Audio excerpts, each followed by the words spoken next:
Then welcome back, everyone. To How can you Blood describe it? Lords, yes. Fun. Everyone's campaign. I don't know. I don't have verbs to describe things today. Or verbs. Verbs? Words, brain fell out in the gutter 5 streets ago, okay? I wasn't I judging. I was. Kagami picked it up and shoved it in her body. I'm That's always fair. That judging. actually, yeah, that sounds about right. You You're guys never know getting me. it back. That's sad. That's okay, I don't need it No. back. Last session. Things happened. The party is currently split. Surely nothing will go wrong. Who would have suggested doing that? That sounds really dumb. Right, yeah. In all seriousness, in reality, though, our group of lovely, lovely nascent bloodlords, I can officially call you now, had finished their meeting with Geb himself, had been promoted to the position of power in which you now find yourselves, and had been sent to the treasury of the Cinerarium in which to claim your blood claim, a specific fun magical item that you will be allowed to keep and use so long as you retain your position of power here in Geb. For many of you, this was a relatively simple and easy process of what you found. Each of you, perhaps in some way, called to the items you sought by a connection to other equipment you have been having for some time. Though Aranth was told off from the first item she noticed and was drawn to by Kashmi because the little bird statue had too many eyes. Ugh. So instead, she got a little blood packet. Even better, I suppose. While Kashmi did not actually pick something out from the treasury, but was instead given something apparently delivered by Geb himself.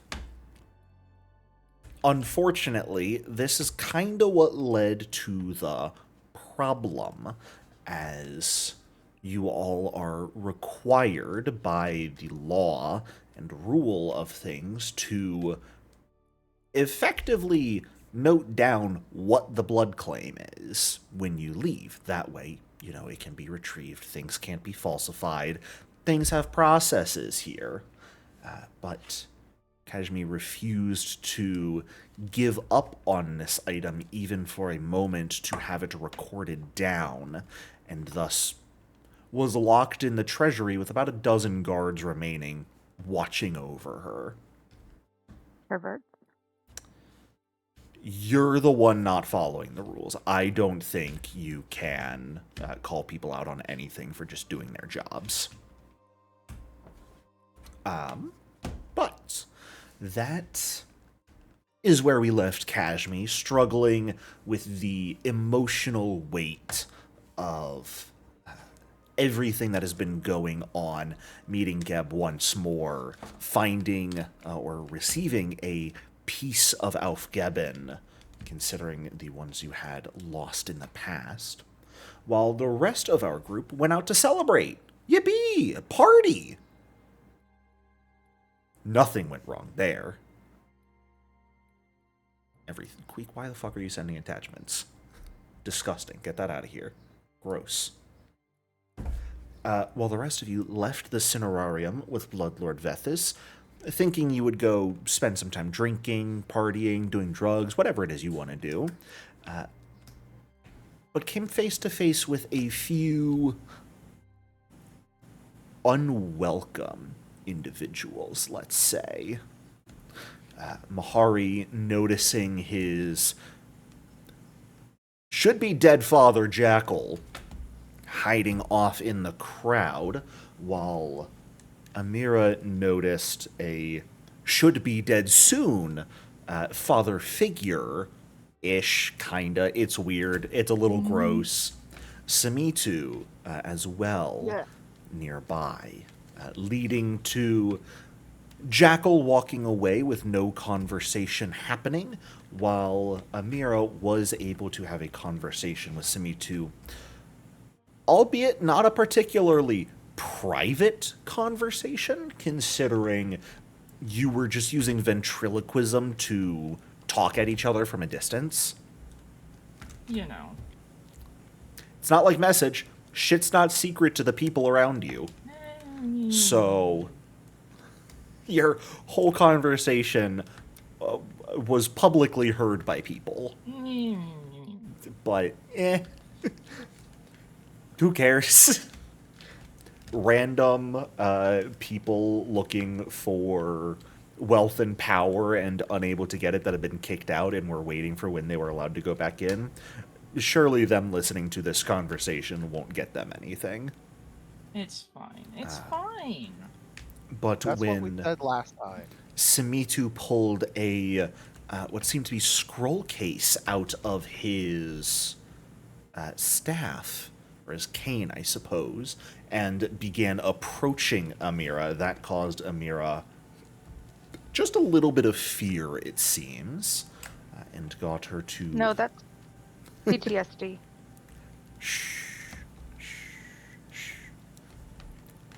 Look, the trauma doesn't stop in this campaign. It just keeps going. It's like a boulder. It's just going to keep rolling once it's been pushed. Meeting back up with the group where Samitu seemingly walked off, did not follow after you, and our group outside went to a bar as recommended by Bloodlord Vethis, where most of you got very, very drunk and or very, very high over the course of the night. Partied, celebrated, before eventually returning to a set of rooms that the bartender provided. Not really rooms, set of coffins in a room that was provided, such that you could sleep off your inebriation. While Bloodlord Vethis thanked Mahari for staying sober. Look, as a sober guy myself, I gotta always appreciate the designated driver. I'm contractually obligated to. So thank you, Mahari, for your service. Greatly appreciated. As Bloodlord Vethis walked off. And that is where we are picking back up today, as it is now a new morning. I believe most of you have taken your long rest at this point, but if you have not, feel free to do so again, just to make sure. Are we missing the part where Iranth grew wings? clocked Amira in the face with Yeah. her wings? Yeah. Those wings have hidden and folded back up into your body, so meh. Though we, of course, both know how you can pull them back out quite easily. Thinking about him.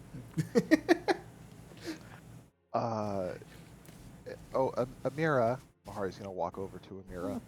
Yeah. What's up? Do you remember anything you said to me last night? Maybe? Gonna be honest, I don't even remember.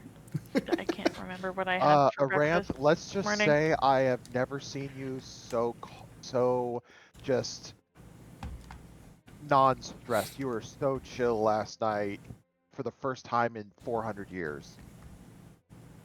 Ew. You looked like you were having a very good time. Don't say that shit to my face ever again. Okay. I You will. really let your hair down. Are you even here, Kashmir? No, no, I'm not. And something I That's do from Messenger. want to point out, with Kashmir not with the group, there's no telepathic bond today. Oh, that's true. Because Kashmir is the one with the wand for that. No group So- chat for us. No group chat for you guys today. Damn it. Someone got kicked out of the fucking group chat. And they torched the whole thing as they went. Thank God. Because there's some shit that we said. But Some real incriminating shit in that group chat. there was. I mean, if anyone were to ever overhear our telepathic chatting, I mean, I could just imagine what they would think. It'd be the Takamekatar. That one guy who's been following you guys, recording your group chat this whole time. He's gonna Who? sell it on the open market. Don't worry about it, Aranth. No, Aranth, it's Lauren. It's Shut up. I will. No, Lauren is the one buying the recordings at a premium. Oh, that's You're so right. No. gross. You're right. Just to be awful.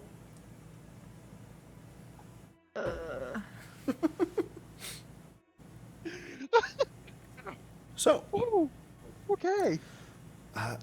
it is at the time we're waking up and actually getting started with the day, when Aranth and Amira have sobered up a bit and you all have had the chance for an actual full morning's sleep, I suppose. It is approaching noon for you guys. You were up quite late partying last night. Mahari has been made aware. The rest of you may not remember because you were out of it. But theoretically, there are shipments set to arrive either today or tomorrow at the docks of drugs brought in specifically by the Feast of Starved sect of Urgathoan worship, the one that theoretically Mahari's father runs. So if you are looking to potentially interact with them in some way, this might be an opportunity to do so. However, of course, if you have other things you would like to do, you are more than welcome to. You are still down Kashmi, which will make anything occurring a bit more challenging for you, but the opportunity and yeah, options of what you would like to do is entirely up to you.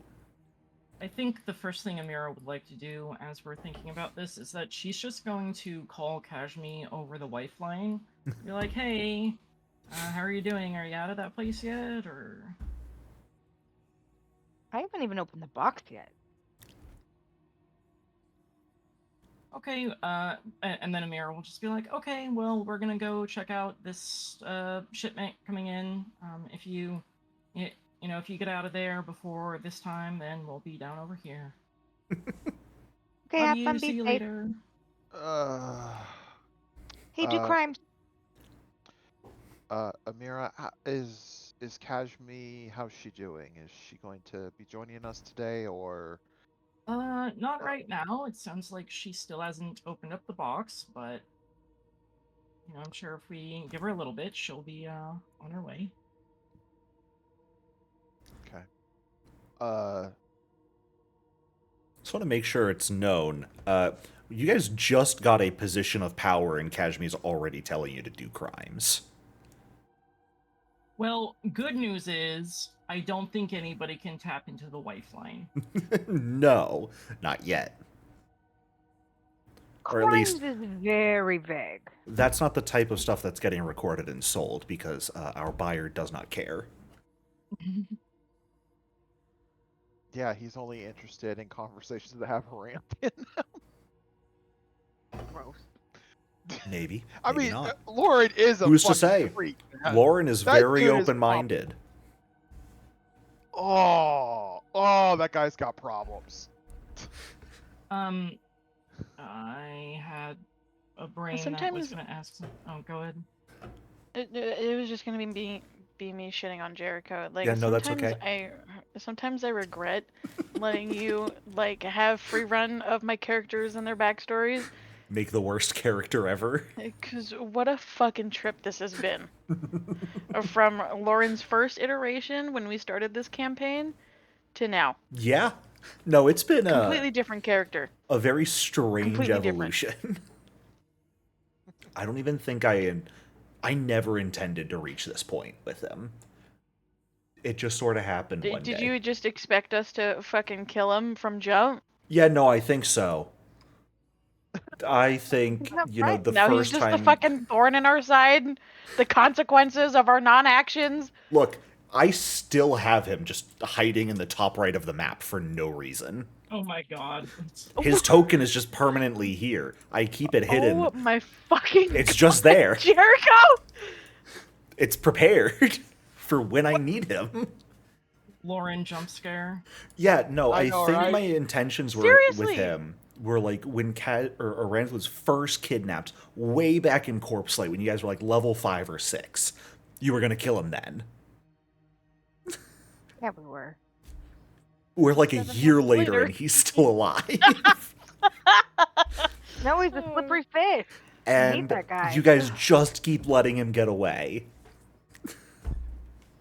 Well, I don't fucking trust the fact that he, isn't gonna, like, explode on impact. Thanks, Tamira.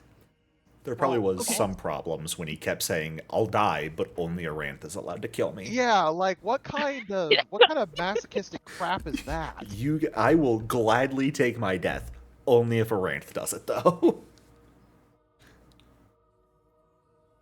Well, That when probably we had something to finally do with kill it. him, when we finally kill him, we have to make sure everybody except Aranth participates in the killing blow. And remember, this is the guy who can apparently create clones. It's so much worse. He'll always come back. There's no I mean, that's escaping fine. him. That's fine. We'll We're- just kill him again and again and again. We're gonna have to make a deal with the Pharasman to be like, hey, can you like grab this guy's soul before it goes into? I think even Pharasma would be like, this guy's Intercept. not allowed back. Thank God! That's the point, okay? Straight to hell. That's the fucking point. Thanks, Pharasma. You'll only hear me ever say that once. This will be a campaign epilogue group therapy, is just you guys get access to Lauren's cloning tech, and you can just continuously clone and kill him over and over and over and over again, however many times you want. That's gonna be catharsis for Yeah. Valen and Iranth for the rest of eternity. Right. That is Just, your like, guys' bring nice it- little epilogue. Yeah, they live happily ever after, just murdering Lauren on repeat for the rest of eternity. He deserves it. I won't even, deny Yeah. that. Fucker deserves everything that comes to him Yeah, bad. he sure do. Nothing good. So, anyways. What are we thinking? What are we doing? Who wants to do Well, what? Commit I say we- crimes? Well, let's get out of this room and have some breakfast. Okay.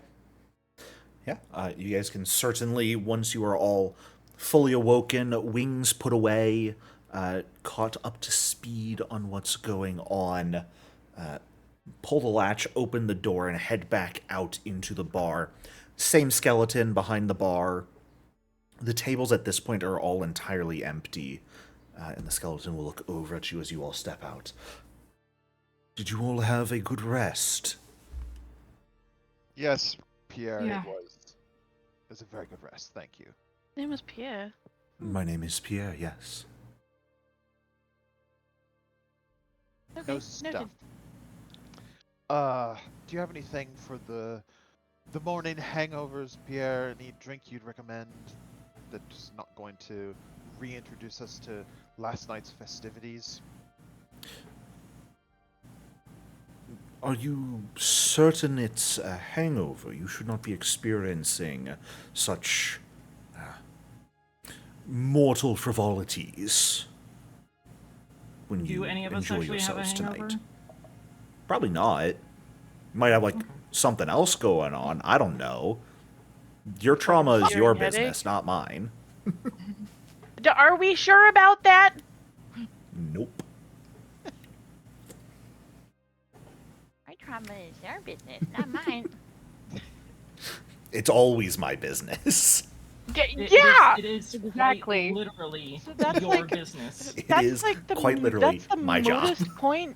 That's the moodest point I have ever mooted. Agreed. So, no hangovers, but if any of you have, anything else, you can certainly ask for a solution to that. Oh, you're right, Pierre. I keep forgetting that though we can get drunken high wears off by the morning. Well, if anyone would be suffering, it would be Mistress Aranth here, who actually partook of the heartthrob last night, and thus attained some semblance of mortality for those experiences specifically. But it should have worn off by now. Are you feeling all right? I have a headache.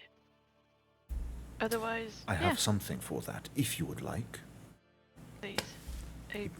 I can't be even more of a crabby bitch than I am to these people. He will for the pull rest of the out day. a small hammer and lay it on the bar. Feel free to either hit someone else with this, the joy typically outweighs the headache, or hit yourself somewhere else with it and spread the pain around. Will take your focus off of the headache. Mahari's gonna look over. It is specifically like a small rubber mallet. Not anything like hard or truly injury capable, but like something that could cause a tiny amount of pain. That's no fun. I was Well, gonna the be like, goal- Amira, come here. The goal is for clientele to return, and I do not wish to have a reputation of encouraging injury on the premises. Well, I understand the point of view from a business perspective. I feel like a lot of the people here in Megatar just don't give a shit. Either way. They would at lesser establishments, but we have some ground rules here. Oh, well, in that case, Otherwise, I can't stock the Understandable. good liquor. understandable. And she picks up the mallet and smacks the shit out of Amira with it. There's Fantastic. big like cartoon sound effects coming off. Yeah. Like one bump on top of each other in a little stack. Yeah, Yes. with Tom and Jerry. Mm-hmm. What was that for? You're right, Pierre, that actually was very cathartic. I feel much better. I'm glad I could be of assistance to you. Please, keep the mallet complimentary. I have Wonderful. many of them. Noted. Stocks it as much as the liquor. Hangover mallets. Hangover okay, mallets is Yup. crazy. Do they have like his business name on it, like how like dentists have like pens? They have a or little whatever? logo of Yeah. like ribs looking like a tuxedo. Okay. Jericho, this has to be a unique item. Pierre's rubber mallet. You have to collect enough of them, and then it evolves when you combine them all together. And a bigger rubber mallet? So it's Yeah, like a Harley exactly. Quinn mallet? Yeah, it's the frequent flyer sign of going to Pierre's enough is Oh, how shit. big your overall mallet is. The mallet metamorphosis. Yeah, like every 10 it increases in size slightly. And so you'll find someone walking around with a mallet that's like 30 feet long somewhere in Mekatar, and you'll be like, that's Pierre's best customer right there. They've been going there for years. Right. Number one fan. Here's number one. Yep. Complimentary shirt and shit, too. It'll also 100% just be Pierre in a disguise marketing himself. Good for him. Hey, man knows how to hustle. At night he runs a bar, at day he markets it. He knows what he's doing. He's been at this a long time. New location. Right, Hold up. Let's actually mark Pierre's down on the map just so we all know where it is. Yeah. This is important information. Yes, it is. Where is he? So, as nascent bloodlords, do we have our own manor now? Or is it just, are we still sharing with, You have not been provided a lord. full manor as of yet. okay. So for now, you are likely, unless you would like to do something else, still going to be effectively using Bloodlord Vethus's summer home as your own manor. You could head back to the Cinerarium and ask around if you are meant to get your own manor. That was something that wasn't really brought up at all. I think that's what Iranth would do, just because she's very independent, and while she likes Bloodlord Fethis, she wants her own space back very much. We have our planar palace, which is the Cowlick Manor. You do have that spell, do you not, Kashmi? I do. Have you cast that and shown it to the party yet? I don't think so. Oh. My plan is to cast it while I'm in this little room. Gotcha, and sort of get it figured out. Yep. I'm gonna Sure. go and take my leave in private. Jericho, Mhm. for the drug shipments at the Ostorum Harbor, is that how you say that? Yeah, Awesome Harbor. Awesome Harbor. Was It's awesome. Mahari given a time of day or just any time? No, because it's supposed to arrive sometime either today or tomorrow. Pierre doesn't have the exact details of when the shipment would arrive, so it's just sort of supposed to be sometime. Now did he is this map oriented correctly? Up is north, down is south? Right is north. Yeah, right is Left is north. Because Okay, Geb is did he- right on the water, or Mekatar is right on the water with the ocean to the east. Okay, so was he able to give me the south docks, the north docks, or it's just a gamble? He didn't tell you. You could try and spend some time gathering that information and find out. He quite literally told you. Because for him, shipment comes in and gets delivered to him. He doesn't go to the docks and pick it up himself, so he doesn't really need that information. Gotcha. Well, would me asking around for information, would that need me to go to a different part of Mekatar? Because Mahari's learned he's not breaking the party up any more than it already is. It is sort of assumed you would be going out and asking around. If you're looking to specifically stay with Arant as she goes to the Cinerarium, that would probably prevent you from asking around after that right now. Because realistically, you would probably want to head either try and ask someone from Feast of Starved, if you knew them, hey, where's your shipment coming in? Or you would want to go speak with the Export Guild, since they're the one in charge of everything coming in. And you would want to go talk with someone there and be like, hey, there's shipments for Feast of Starved coming in. Can you get me that information of when and where? Which, normally, not information a random person would be able to receive. But if you want to leverage Or your like new the Blackboard. status, Yeah. that would certainly be an area you could do it.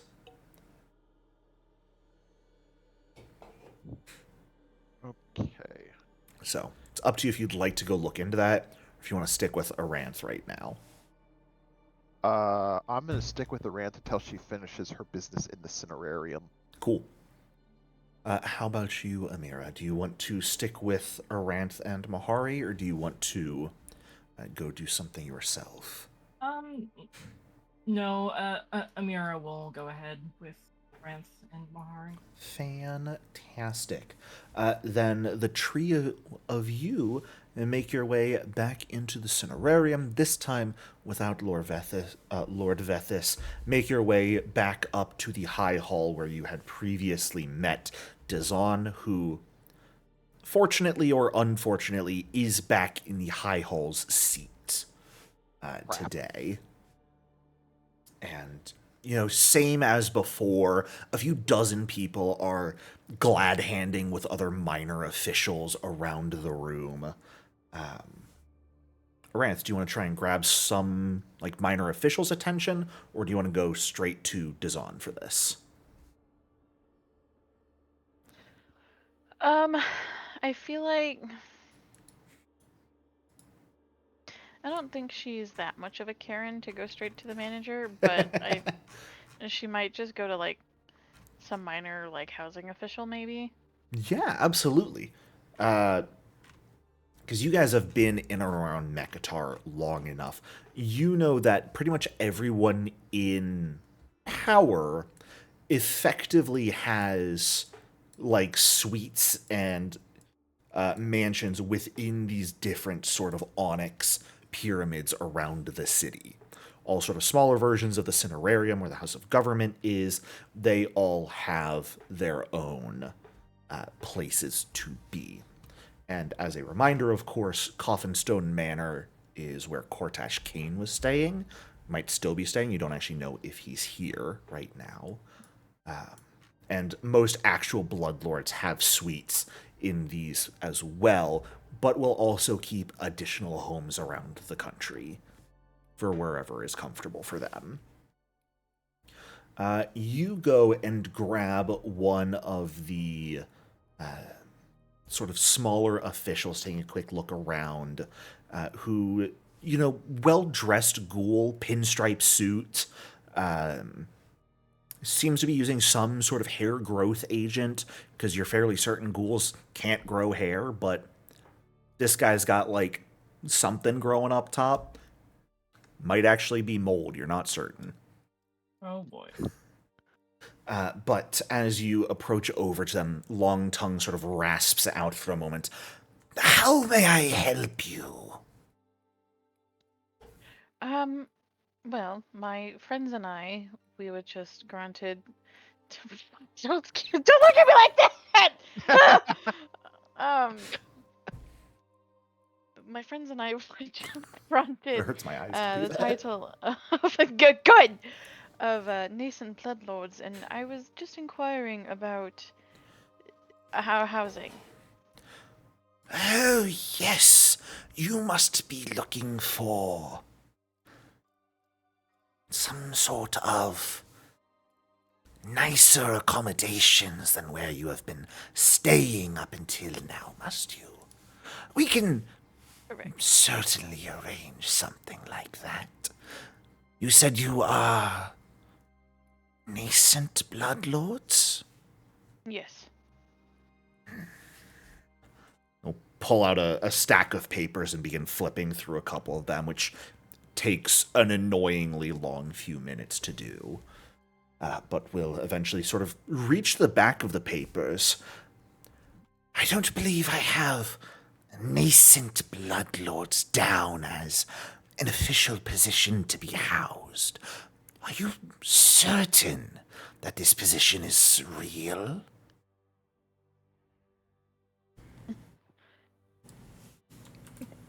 Rinse disbelief. Quite certain. Yes. Yes. So- what were you saying? He pulled out some kind of what was he looking at? Like a whole ream of Like a paper. fucking directory. Pretty much. None of it bound, by the way. It was all loose papers. Oh God. Like a psycho.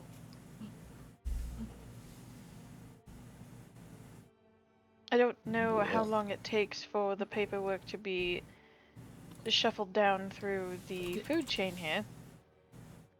Do we have any proof of our title of our position? Fuck, man. Nope.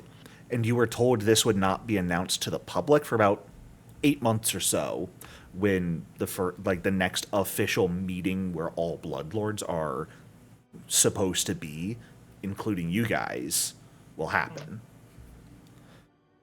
Anyone who wants to, who's here, actually, give me a recall knowledge. See if you can figure something out about this. Okay. I doubt Mahari is going to know anything. He's not necessarily the knowledge guy. Unless my society training kicks in.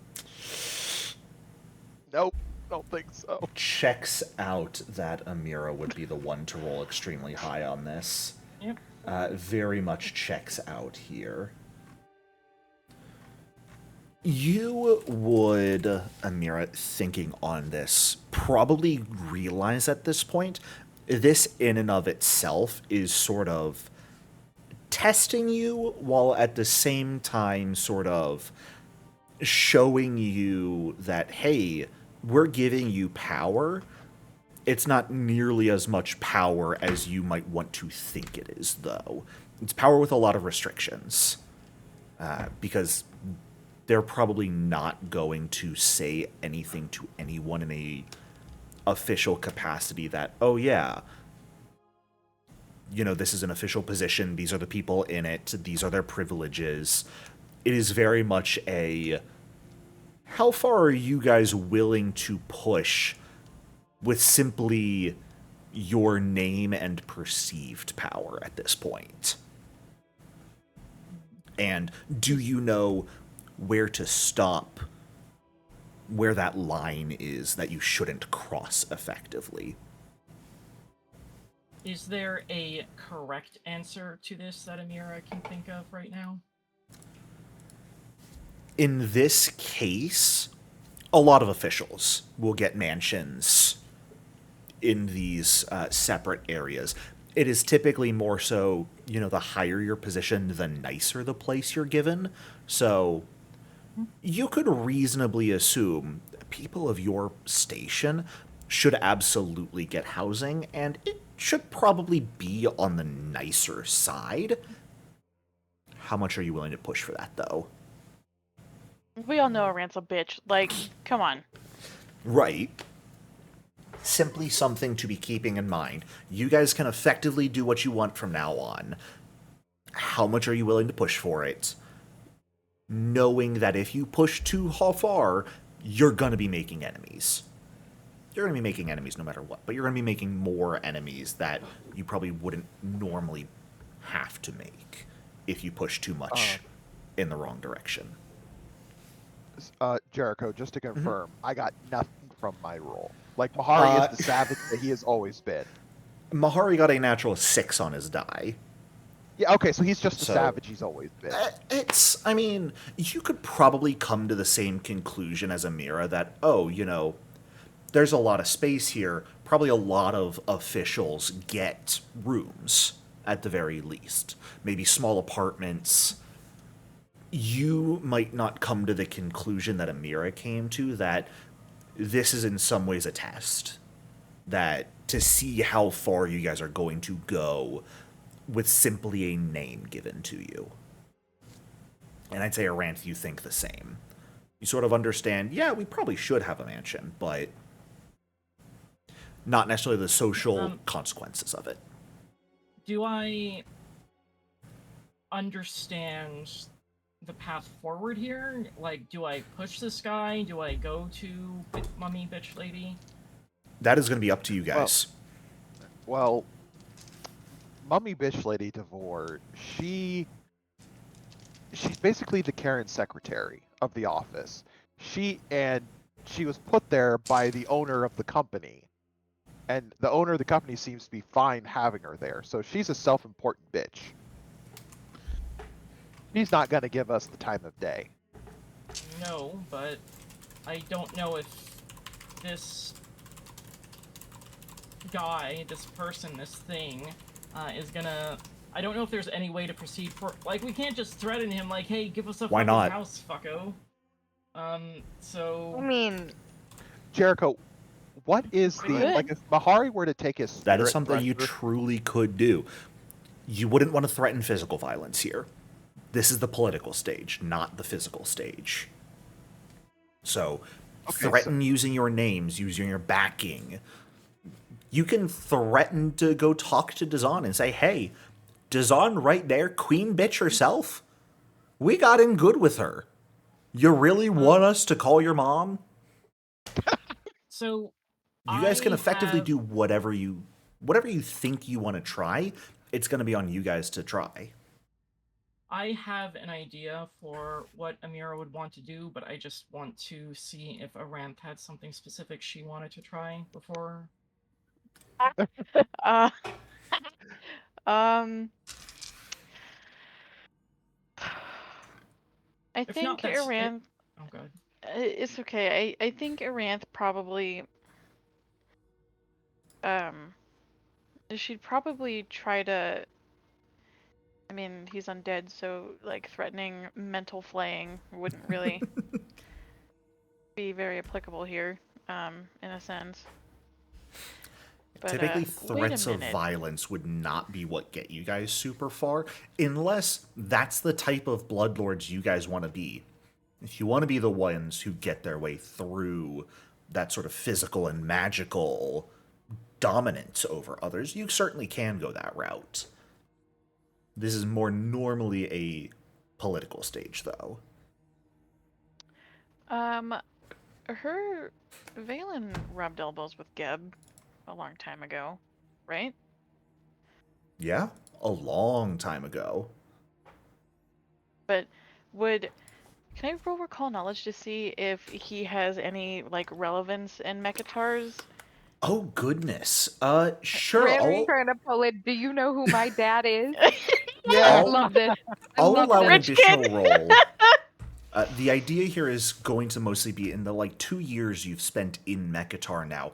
Have you found any trace of Valen being brought Like up family in history? the history? Yeah. Okay. Yeah, because she's absolutely pulling a Nepo baby right now. Hey, that's certainly a way you guys can push. Love it. Go ahead and give me that roll. Like my dad was best friends with Geb, so I really I don't know if he really Mm. wanna And my fuck- best friend fucks is with his me. wife. Yeah, right. You have not seen your father's name brought up in any history you've come across, nor in any academic circles like the various witches you got in very good with over the last 2 years. You've had a lot of conversations with them, and the history of magic and how it developed, especially necromancy here in Mechattar. Valen's name was not brought up, but Geb's past itself is not frequently brought up. It's actually very likely something that not a lot of people know. On that recall knowledge roll, I think Aranth, if she is confident enough, could certainly pull this card off. Because it's basically forcing the other person to go, man, are you really being honest that you know someone who, or you're close to someone who's very close to Geb? I'm not going to be the one to question Geb. Can you make them believe it? Can you tell the story and spin it and basically make them not question you on it? That's Also, it's certainly a not route like you could he's go. not gonna know where you are. Right, they He's will gonna assign give you a you the house. place. They will know. Right. So that is certainly a route you could try. Yeah, I was thinking something the same in my case. Maybe just show the relics we got and be honest, but also be forceful. Yeah. Look, we got these from Geb's vault. Come on, we're clearly favorite of Geb. Yeah, Do we it's like really we're- have we're to not- do this right now? Like Yeah, you can we're absolutely not show some blood schmucks. Like we're not these schmucks that just all of a sudden just waltzed into Geb's vault and just magically have Right. these fucking items out of his No. treasury. Let's Blood be clear. claims Are are you gonna? specifically known to be for blood lords and people in high positions of power. So flaunting that would absolutely be a way to make people believe you. Okay. I think Amanda's gonna pull out her empty Capri Sun. It's a little hard to You're pull gonna out those pull out blood that claims piece if of you trash? can't see them. yeah. Right. Well, I feel like Amira and Aranth could kind of tag team it Yeah, a little bit. absolutely. So because Aranth is just gonna stare at this ghoul and just put her palms flat on the table and look at him, and she kind of rocks her shoulders a little bit and her wings kind of pop out, Okay. All and right. she looks at this guy. I don't know how much else we can really convince you that opposition is serious, other than these were a gift out of Geb's personal treasury. And my Um, father was a good friend of his. I really don't think you want me going straight past you into Queen Bitch Dazan over there. You? What are you adding into that, Um, Amira? Yeah, Amira is gonna come in and kind of show off her circlet. What was it that Mahari got? He has a. It looks like a.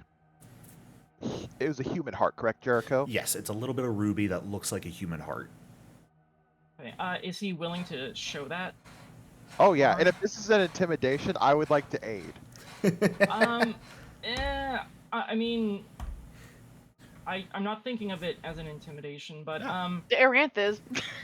What I was going to have happen, depending on Amira's words, was a diplomacy check and an intimidation check from each of you. Diplomacy from Amira, intimidation from Aranth, because those are the angles you two seem to be pursuing. Yeah, can I aid Arant's intimidation? We'll get to that. Let Amira speak. What you got? Okay.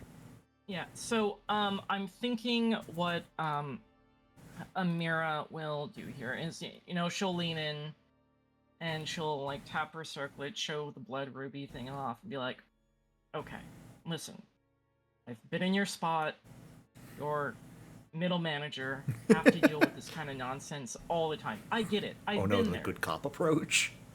And Good cop, bad cop, literally, right here.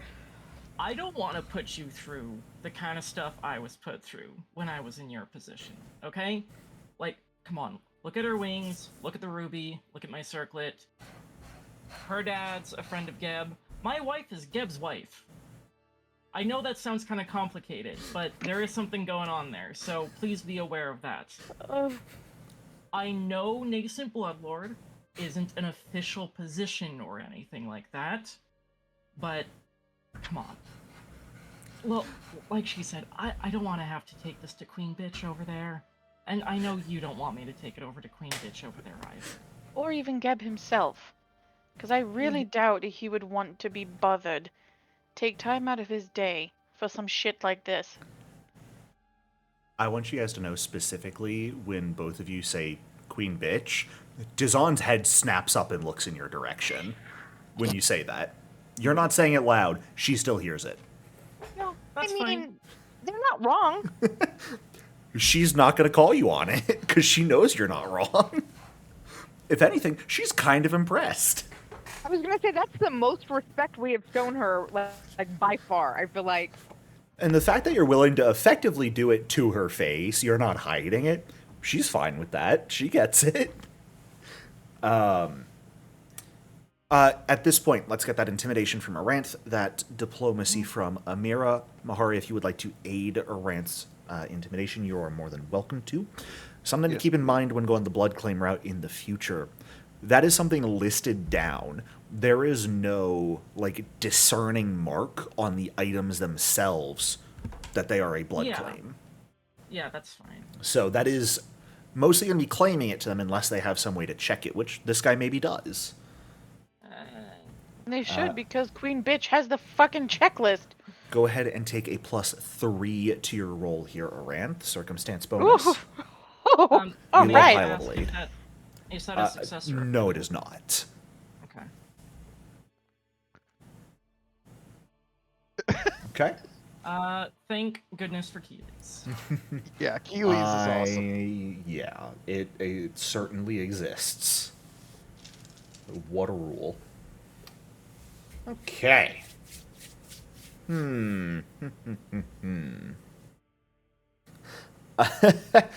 This housing assistant, this ghoul, pales a little bit. He'd certainly be sweating if he could. Certainly. Blood claims and a direct relationship to the Lord Geb himself. My apologies for not understanding the position you all find yourselves in. I'm so sorry for that. Let me note that down right here. What might your names be? Just for Aranth. the record. Aranth. And is there a surname I should write with that? I'm sorry, say that one more time. Your wings are muting the volume a little bit.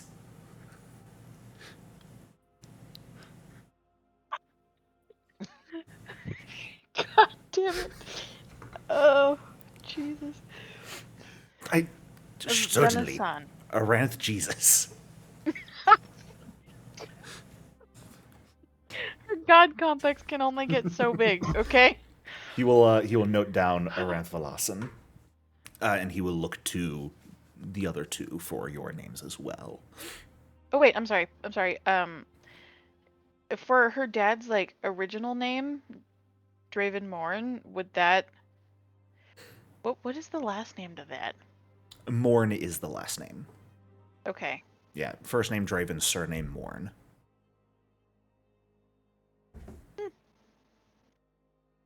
Maybe to make it more believable, she would have said Morn as her last Yeah, name. Aranth Morn. Hmm. Sure. That way, if anyone tries to history or fact check her, they can be like, "Oh fuck." This guy has now crossed out Jesus Velasin as last name options. It's like Aranth, Jesus crossed out, Velasin crossed out Morn. If she's announced like that, that would be fucking hilarious. At That is any now like your public full name. event. Yeah. And Aranth Rant Jesus Morn. Blossom. Yes, no, I love it. You, sir, what might I note down for your name? Mahari. No surname. No surname. And you, miss. Amira Kala. Amira Kalak. Wonderful. Are you three the only people that will be taking a place to rest? Do you need space for more? Do you need place to entertain guests? Is this going to be your primary residence or something more for visiting Mekatar? We have one other person who will be residing at the place. Room to entertain guests would be good. We're not expecting the biggest mansion in the city or anything right now. We're still working our way up through the ranks of the Blood Lords, but just something nice. Certainly. I will need a bit of time in order to process the documentation, but return here in, let us say, 5 evenings, and I shall have a place prepared for your imminent arrival. I know I'm not there, but is the house empty? Or is he kicking somebody else? Is he kicking somebody out? Good question. I don't think. Because I don't want to piss somebody off by stealing their house. Who gives a fuck? Rant does not. Okay. Fair. You're right, and I'm not even there. You're right. Handle business. Does not care at this point. She's like, give me my goddamn mansion. If they're Do getting crime. kicked out, they're obviously less important than you guys. Correct. Okay. Shit. Obviously. Oh yeah. Fantastic. Do you guys wish to harry this housing official any further? No, You said that We so got- dispiritedly. he deserves it, or they deserve a break. Fantastic. Is there anything else you guys would like to take care of here? Yes, Mahari. Well, my question is predicated on whether the 2 ladies accompanying me still have stuff to do here. Nothing I can think of that needs to be taken care of. Doesn't look like Okay. anything No, for a rant I'm okay. either. Okay, well, as we're walking out and not surrounded by the gibbering political masses of the Cinerarium, Ranth, Amira, could you two please help me find information on when the drugs are going to be arriving at the awesome harbor for the Feast of the Starved? I mean, I can It's- bully people, but I'm not very diplomatic about it. I suppose I we can can ask. head down to the harbor itself, ask around there. I can ask my witches and see what they know. Yeah. Thank you.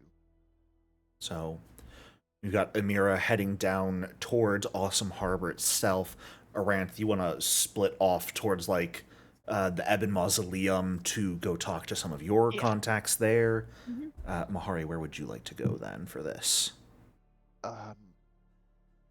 The party is Are we- splitting further. I know. And there's nothing you Uh, can do about it. I know. Aranth, you're going to be good on your own with your... Which is... Okay, she gave the thumbs up. I'm going to accompany Amira. Fantastic. Then we'll actually start with Aranth here, going off on your own towards the Ebon Mausoleum.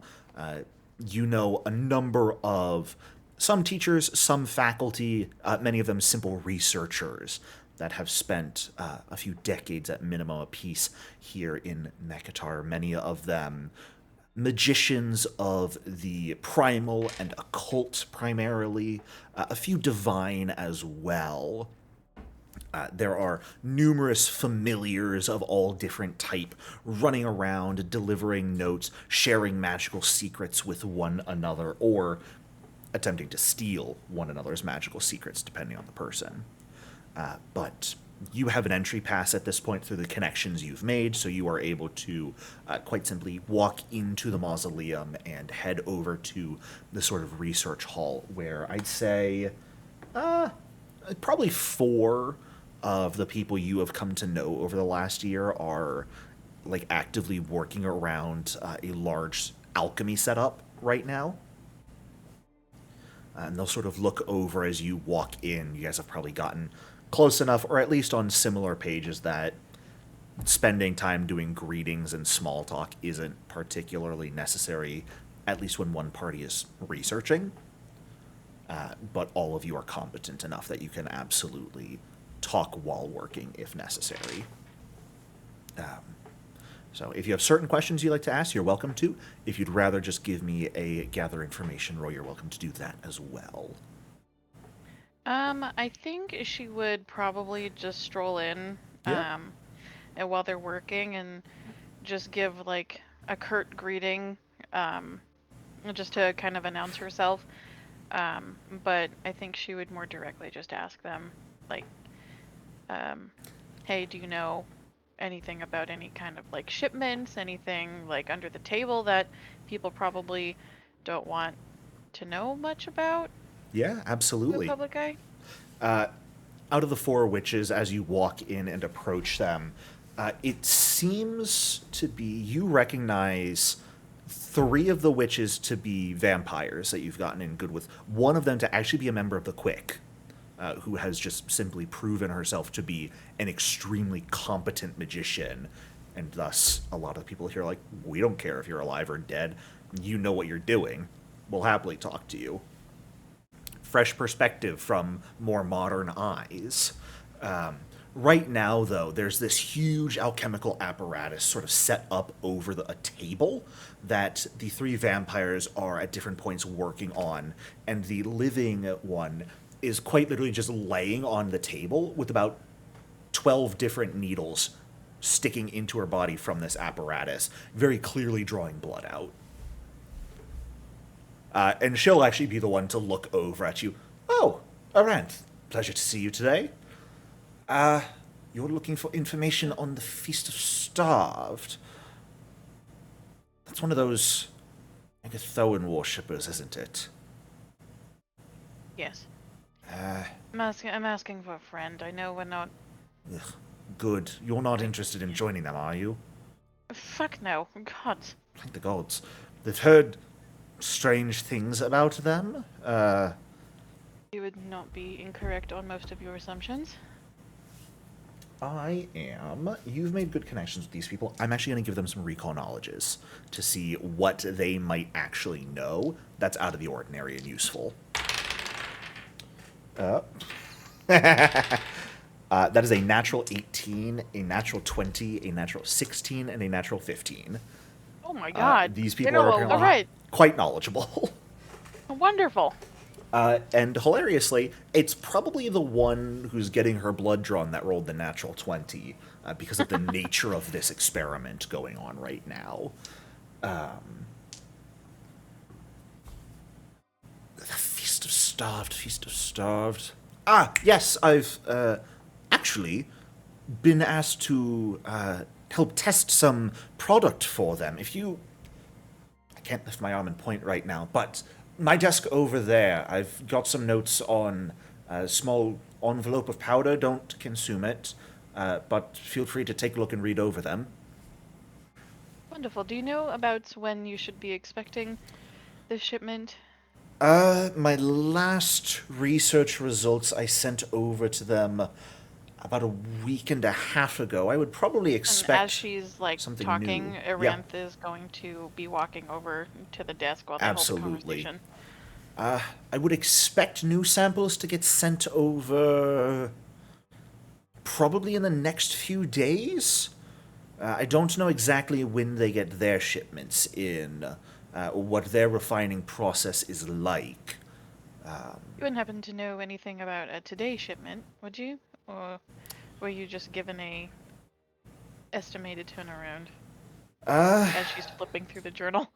No, I don't know about when they get their supplies in. They send something over from their sanctum in the cathedral, and I do some tests and report back some results, send it back that way, all done through couriers.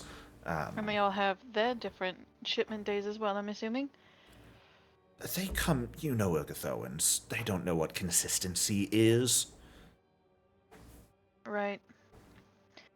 As Right. you are taking a look through this, go ahead and give me an occultism roll to see how well you understand it. Heart, don't fail me now. Alright. Well, that's what hero points are for. Yeah. Okay. Taking a look through sort of the journal entry, some of the loose papers, and that envelope she mentioned, which has a bit of very dark, nearly like very dark gray, nearly black powder with a faint blue glow to it, and sort of almost on each individual particle, your eyes are actually able to see faint lines of green necrotic energy seemingly infused into each tiny bit of this powder. The notes are calling this shadow ash. And reading through them, it's very technical. It seems this is still in refinement, but it is meant to be a magical catalyst. This researcher, of course, doesn't know how it's being produced. They're simply working on the effects, but apparently it is... How do I want to say this? It is meant to allow spells to mimic the effects of a recently released, very popular drug by the name of Heartthrob. Oh, so it's a heartthrob knockoff. In its infant stages. It actually seems quite well developed right now. Well, not Uh, knockoff, but just like copycat-ish. From your roll, I will actually give you just what the intended effect you're able to gather is that this would work as a catalyst you would use on a spell. And when you cast that spell with this catalyst added, it would allow death effects to affect the already undead. Meaning undead could be instantly killed by magic. By like void stuff? There's a very specific trait on certain spells called death. You guys will notice in your basic undead benefits, you have immunity to death effects. Shadow Ash will allow spells to bypass that. Death effects basically mean if you are reduced to 0 hit points by this, instant death. You just die. No death saves nothing.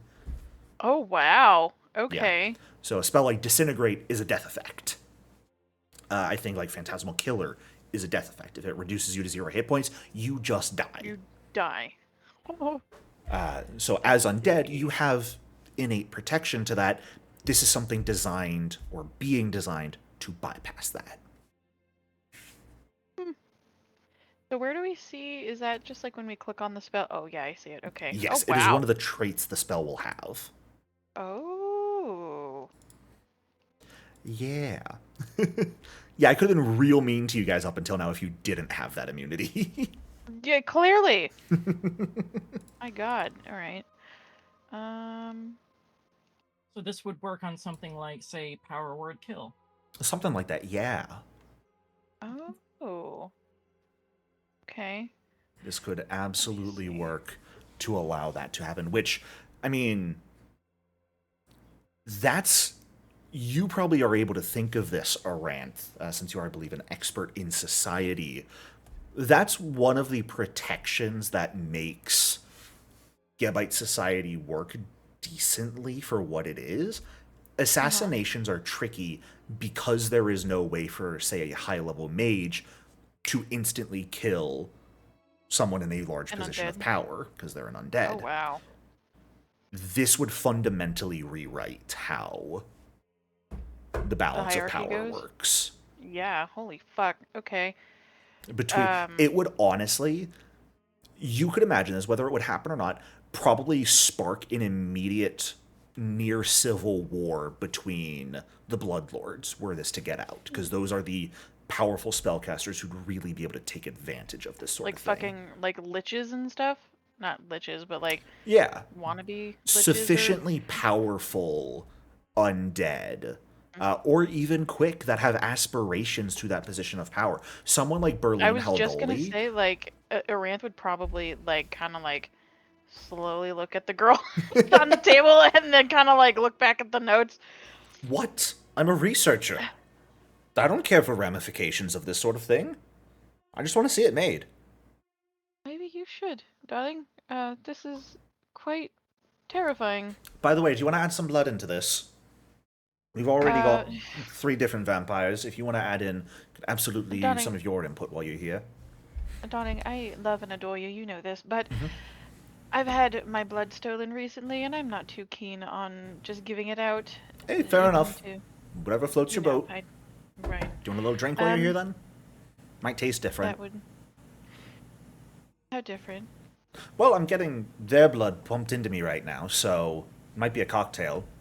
We're testing. Fuck it. Aranth over here getting her witch super Tuscan.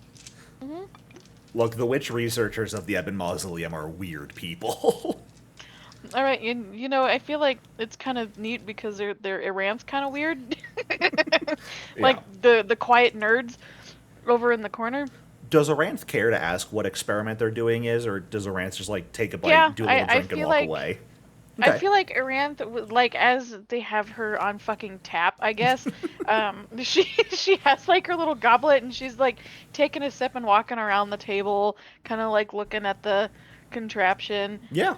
So, what exactly are you doing here? Because it looks kind of, You actually invasive. notice all of the other witches that have been, like, working with this alchemical equipment have a few different needles strapped into their arms. And it's not the person on the table's blood being drawn. Blood is being drawn from the vampires and injected into the person on the table. Siphoned into her from We've got other transfusions going on here in a weird way. But she's a quick. Yes, I know. That's why they're testing. She's a quick being, like, siphon vampire blood. Yeah, the experiments need to be done. So far, it hasn't induced a vampiric transformation, which is in and of itself interesting. We're trying to see... The goal of this was to try and transfer effectively pure magical energy through the blood. Since drinking blood for us vampires is able to heal us, we're wondering if it's possible to sort of transplant reserves of ether through blood. So there's a filtration system going through these needles into you, Not yet. To, well, I thought... We were going to get to that. Well, see, this is why you have me around. Exactly. That's why we're very grateful you're here. Are you free next week, by the way? Next week? Well, it really depends. My life seems to be a shit show more often than not, so we'll touch base. Send a familiar. We will. Yes, I will. Yes, I'll send send the other feline, because Gale quite enjoys having her around. Oh, you're not gonna send Gale here this time? Oh, well, I can. There's no reason not to, I suppose. It's your availability. You just let us know. Yes, oh, fuck it. I'll put a pin in it. And I'll have Gale arrive shortly before me. Fantastic. Any other last questions you'd like to do here before we head over to Mahari and Amira? I don't know if she would, but I think Iranth would. I don't know, like the Shadow Ash really like intrigues her in a very like non-violent way, everybody, but in a very like nerd standpoint, um, because the ramifications of having this Not good. is just so fucking insane to her. Um, she'd ask for a little sample in exchange for some gold, like a fucking I don't know, like you know Oh, those little like jewelry, goodness. the little jewelry bags, Yeah. like that, and like Because this researcher that only has a very that much. small amount left. Oh, then Uh, if she doesn't have like yeah. a fucking full envelope, then No, fuck no, it, no, no, they're no. probably gonna It find was more like anyway. a small little Ziploc baggie inside the envelope was all they had left after the research they'd Oh, been okay, doing. okay, Yeah. okay, yeah. Then I mean, They get sent small samples to do bits of research on and then send back mhm, analysis okay, and feedback. okay. Then I think that would pretty much be it. Sure. I think Iranth might go back to the party and probably think about talking to the cathedral people as well, the attendants there, and seeing if they have any ideas about when their shipment comes in. Um, Absolutely. Well, we will pivot over yeah. to Amira and Mahari, who are heading down specifically to the docks. Also, one thing I do want to mention this is another thing that 200 years in the future, you'd never heard anything about after you guys originally got free. This is theoretically something that probably should have rocked the world of what was going on, and yet Lixil never brought it up. Wasn't at all obvious when you guys were in and around Mekatar for a time. So, How much do you wanna? Oh no, I'm having brain thoughts good. about the future. Mahari and Amira, pivoting over to you two as you head down towards the dock district, towards Awesome Harbor. Are you guys looking to simply ask around the docks themselves? Did you want to try and find and work within an official of the Export Guild, or even just go to the Export Guild headquarters? What are you guys looking to do here? I feel like keeping it like above board and going to an expert guild official makes sense. Sure. But I don't know how you feel, Mahari. Uh, question, Jericho. To our Answer. knowledge, do the Export Guild and the Celebrants get along? That is a good question. Let me actually find and pull up my faction relationship document. Give me one moment. For favor. Ah!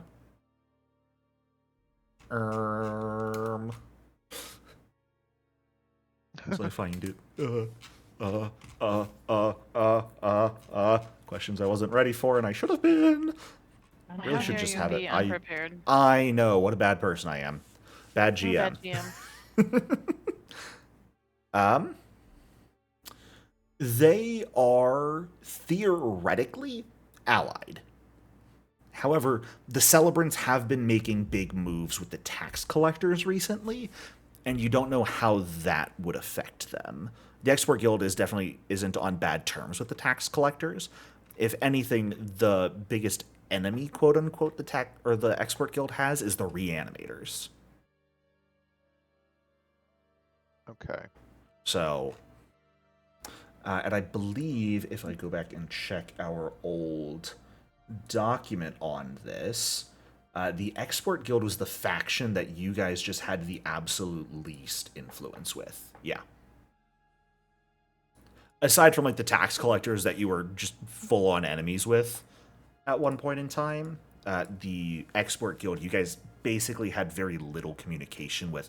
The one time you did meet them in Saloshore, you helped them.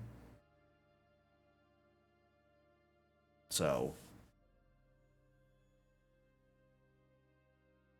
Amira is thinking of going to the Export Guild, either just finding someone out on the docks or heading to their headquarters. What are you thinking, Mahari? Amira did sort of Mahari leave would that go. up to you. Mahari would go along with Amir's suggestion because he's character development trying to dip his paw into this kind of battlefield. Sure. Fantastic. So heading back to you then, Amira, I will ask you the question. Do you want to just look for people on the harbors and spend some time around the district? Or do you just want to head directly for the Export Guild headquarters? Because you guys would pretty easily be able to learn the Midnight Exchange is their actual headquarter building here in the harbor. Yeah, I like the idea of going to their headquarters not just for the sake of getting information from them, but also just, like, touching base with them. And just kind of, if there's somebody sufficiently high up, just letting them know, you know, the haps. Okay. The haps.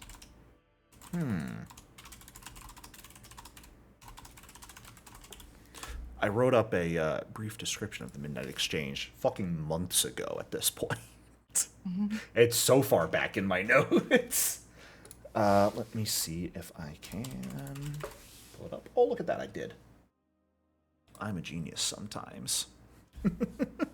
The Midnight Exchange, as you guys make your way there, Awesome Harbor and the docks is a part of Mekatar you guys really haven't spent a lot of time at. The closest you've really come is down to the Deathless Arena for Solomon's match, and back when the bombs went off. Hey, Solomon was with you guys. He just got lost in the Axan Wood. Oops. Right.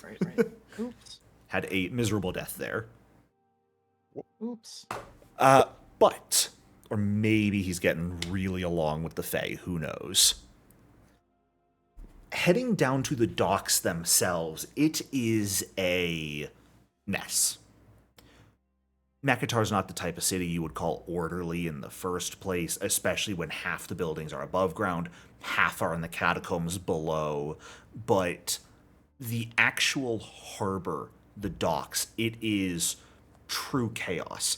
People are constantly moving and pushing one another. There's also a very palpable tension in the air. And both of you would probably quickly pick up on the fact that it's because there's so many quick here. There are a lot of quick because it's merchants from outside of Gab coming to do business here. And so there's a lot of people who are just inherently afraid because regular merchant or sailor, that's the word I want. Their captain was like, hey, we're going to the undead capital of the world. Don't get your neck bitten. And they're like, hold up. I signed up to, help sail cigars across the world. What's going on here? What do you mean, undead capital?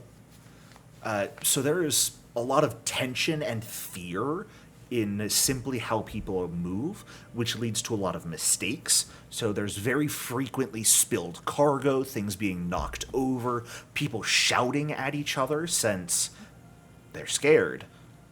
They're not really thinking straight. They're not going to have a rational discussion. When someone gets knocked over, they're absolutely just freaking out at each other. And there's a lot of the undead that sort of line the sides of the streets and are just watching. This is entertainment. Are you kidding me? Bumbling quick, not knowing what they're doing, inherently afraid of. Yes, please. Where's my popcorn? Hey, you, over there. You just came off that ship. I'll give you 20 gold if you let me bite your neck right here and now. Are there also... Go ahead. Are there also quick that are citizens of Geb that are also watching this and laughing? Yes, absolutely. Yeah, people who have lived here for some time and gotten used to the chaos. It's very much like I went through this myself when I first arrived. I'm going to get my catharsis out by watching you suffer. Absolutely. People are living their life. And some are actually then going and being like, hey, I know what's going on. give me a little money and I'll help guide you around and keep you safe, or I'll help you unload your goods. I'll tell you where the best bars are. And you guys can recognize there's absolutely some people that are doing this seriously, some people that are doing this as grifters and are absolutely working for some vampires or ghouls and are 100% giving these people pocket change so they can take them underground and let them get feast on. 100% illegal in the dead laws to do this. Who's going to stop them? Jericho, these foreign merchants, Mhm. are they afforded the same protections that the other quick are under the dead laws? They're supposed to be. They are theoretically, so long as they don't get scammed. But irrational fear and not necessarily knowing about the dead laws and that they exist, or being told strange, like sailor stories about what it's like here in Geb. Even if the dead laws protect them, not a lot of people actually know that. The captains, the merchants, they know that. Your everyday sailor probably doesn't. Well, the And captains and the merchants aren't leaving the ship. the merchants are. The merchants are the one typically going to the Midnight Exchange or meeting Export Guild members on the docks and actually conducting the business. But these merchants have been here before. Even if it's on different ships, the merchants are the people who are experienced. It's the sailors that freak out. Ah, okay. So, all of that being said, it is chaotic compared to the normal sort of classy chaos the rest of Mekatar has. It's a bit overwhelming at first, but it's pretty easy for you guys to navigate your way through, especially with how big Mahari is, how kind of terrifying he is to a normal person when you really think about it. A lot of people absolutely just like back out of the way and stumble or even fall just as you guys walk past.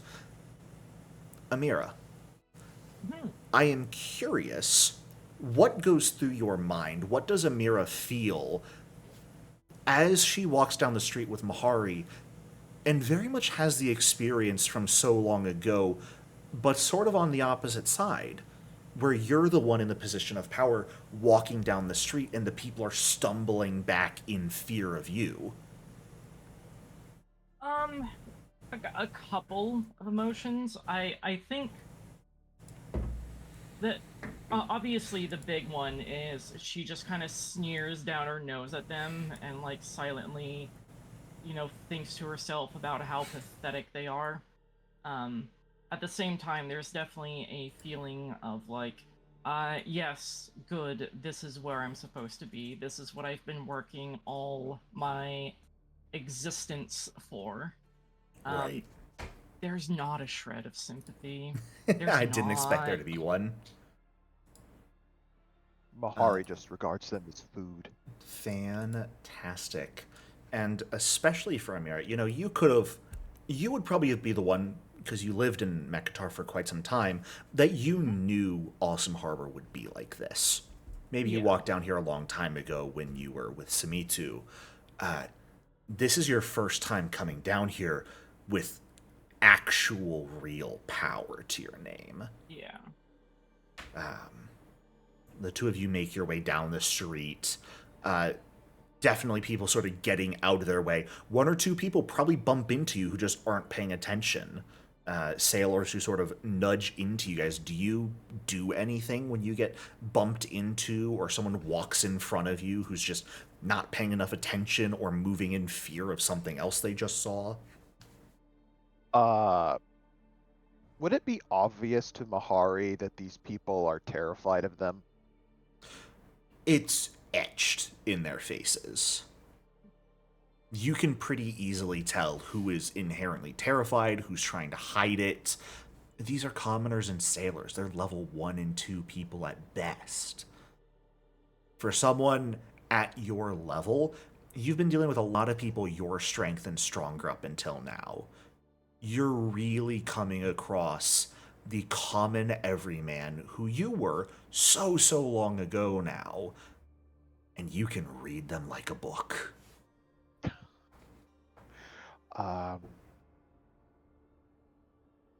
Well, if any of them bump into him or Amira, Mahari would snarl and growl at them. Sure. Yeah. Amira is not going to do anything in particular. Part of her wants to like say something along the lines of like, now, Mahari, just as a power play on them. But I think she enjoys seeing them be afraid of Mahari too much to actually get him to stop. Absolutely. Mahari. Go sorry, ahead. No. Not a power play on Mahari, like a power play on the people. Right, through Oh, yeah. Mahari. Like, if I wanted to, I could unleash my dog upon you, Yeah. but I'm not. Mahari, go ahead and do me a favor and actually roll an intimidation check real quick. Okay. Just for the few people that bump into you and who you freak out and snarl and growl at. Do I also get intimidating prowess for this since I'm so much bigger than them? Yeah, this is physically menacing them. Okay. Fantastic. Go ahead and give yourself 39 silver coins. Oh my god! Not much, but just from the few people who you do truly Okay. menace, who like immediately pull out the small amounts of change they have. I'm sorry, please don't eat me! And offer up what little savings they have, because, again, they don't understand the dead laws. So, for them, they're trying everything they can to save their lives here. And you just get to reap those rewards. But... Oh, go ahead. If only they realize that their money has almost no worth here. It's their flesh and their blood that's worth something. Money's still got a lot of value here. It's just that for someone like you, what is effectively 4 gold coins is not a lot of value. That's a night of drinking at a cheap bar for you. Yeah, Pierre's establishment would not. Pierre's is high class. Lord Vethus paid for you guys last night, so you didn't have to worry about that. But in general, Pierre's is a pricey place. Like a couple hundred gold per person per night, kind of expensive. If you're looking to get as sloshed as you guys last night, you might have spent 100 to 200 gold a person. Okay. Base price for drinks at Pierre's is upwards of 10 gold. But you guys get to bask in this position of power, seeing the helplessness and fear in the people around you for just a few minutes. Even if you slow down your walk, it doesn't take you long to get to the Midnight Exchange, which is a massive sort of midnight blue building of beautiful imported wood that you actually realize has been enchanted. The wood itself is stained a very dark red, but is enchanted to sort of get this blue hue, such that during the day, right, like it is, it mimics the night sky. All of the stars flecked across it. I can't speak English good. Flecked across it, looking like gold and platinum coins. As you guys make your way in, it is much different than Thanathutmos, the headquarters of the Builders League. There's not some massive open lobby with a large desk and a couple receptionists at the end. There is an even larger, more opulent lobby, and as you walk in, a zombie will walk up to the two of you already with a sort of enchanted clipboard in hand. Good afternoon, Mr. and Mrs. What may I do for you today? So this is the Export Guild's headquarters? This is the Export Guild's headquarters, yes. And already looks much wealthier than the Builders League headquarters. Hi, we need to see, basically we're looking to see when a shipment is coming in and what port, what dock it's going to be coming in on. Is there anybody that we can talk to get that information? Certainly. Just do, excuse me, I have a few questions I must ask, just for processing purposes. Are you affiliated with the shipment coming in? Are you in charge of it? Do you belong to the faction who placed the order? Are you looking to purchase from them? looking to purchase. Looking to purchase. And are they aware of your approach? Is this a regular merchant coming in, or is this a direct order that you are looking to get the jump on, so to speak? No, they don't know we're coming in, and this is a special shipment. Looking to get the jump on it. Totally understand. Bidding prices do get a bit higher some days, but so many people do it. And may I get your names down so I know who to log for this lovely little occasion? Amira will, say, is that strictly necessary? This is the kind of business deal we'd like to keep more anonymous.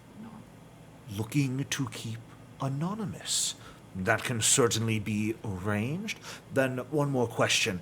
Is this your first time to the Midnight Exchange and performing this type of transaction, or are you some of our regulars?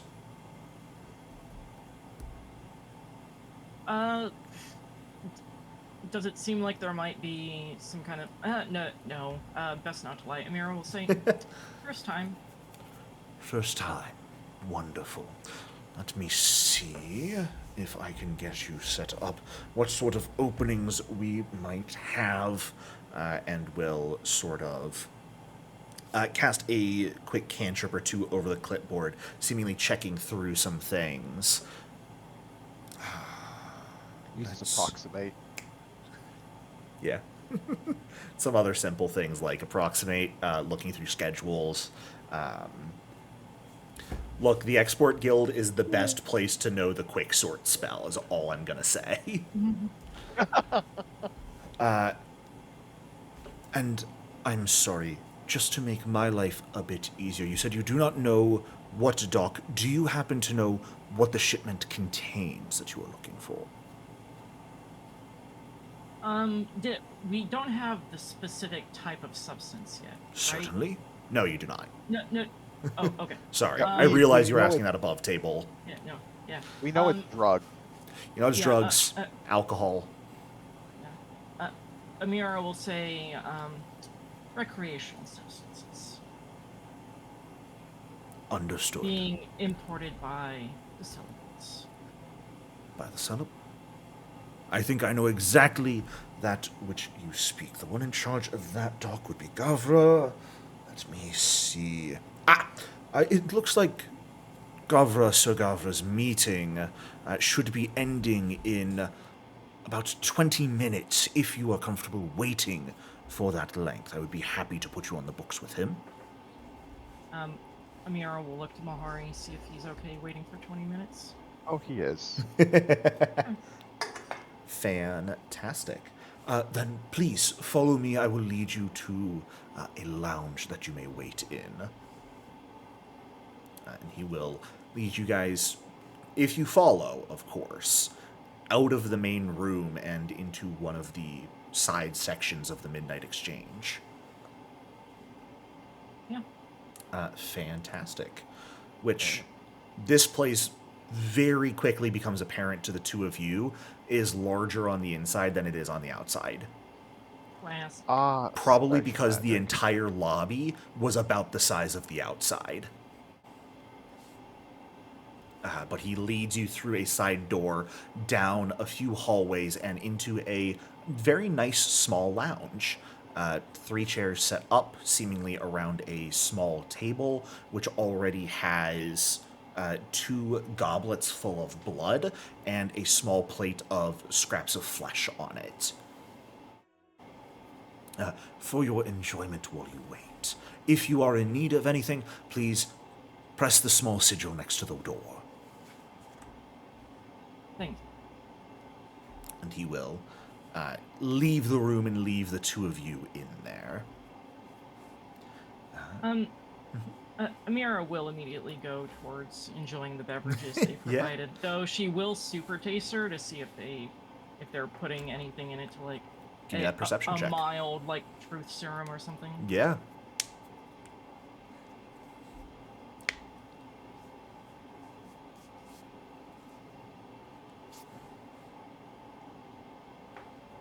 What is it, Jericho? I neighbors have been running water for like 8-10 minutes now. Goddamn, when does it stop? Are they taking a bath? It Well, sounds how like the it. fuck would you know? It doesn't sound like the shower, so... Oh, it just Oh, stopped. well, Nice. there you go. Hopefully it's not gonna crash through your ceiling again, whatever it is. Oh no, that happened earlier this week. Don't worry. Oh my god. Okay, we'll put a pin in that. We'll, talk about that later. Amira, quite good at what you do, quite good at tasting things, knowing what's in them. This is a delightful vintage of blood. Based on taste, probably 5 centuries old, which is very Damn. high quality. Yeah. Which in and of itself should tell you something. Because either they provide this sort of thing to all guests and holy shit, they're wealthy as all get out, or they have some inkling of who you are. What you choose to So, believe off of as- that is up to you. Mahari will look over at Amira as she's tasting the blood. Any good, or is it just regular? Either they are far wealthier than I realized, or they are trying to impress us. Mahari will sit down next to her. Or wait, did Amira sit down as she's tasting the blood? Yeah. All right. Well, Jericho, are any of the chairs made for a creature of Mahari's size? Mahari is still a medium creature at the end of the day. Maybe you're a bit wider than others, but the furniture is plush. Okay. They would not have led you to a room that was not designed for one of your stature.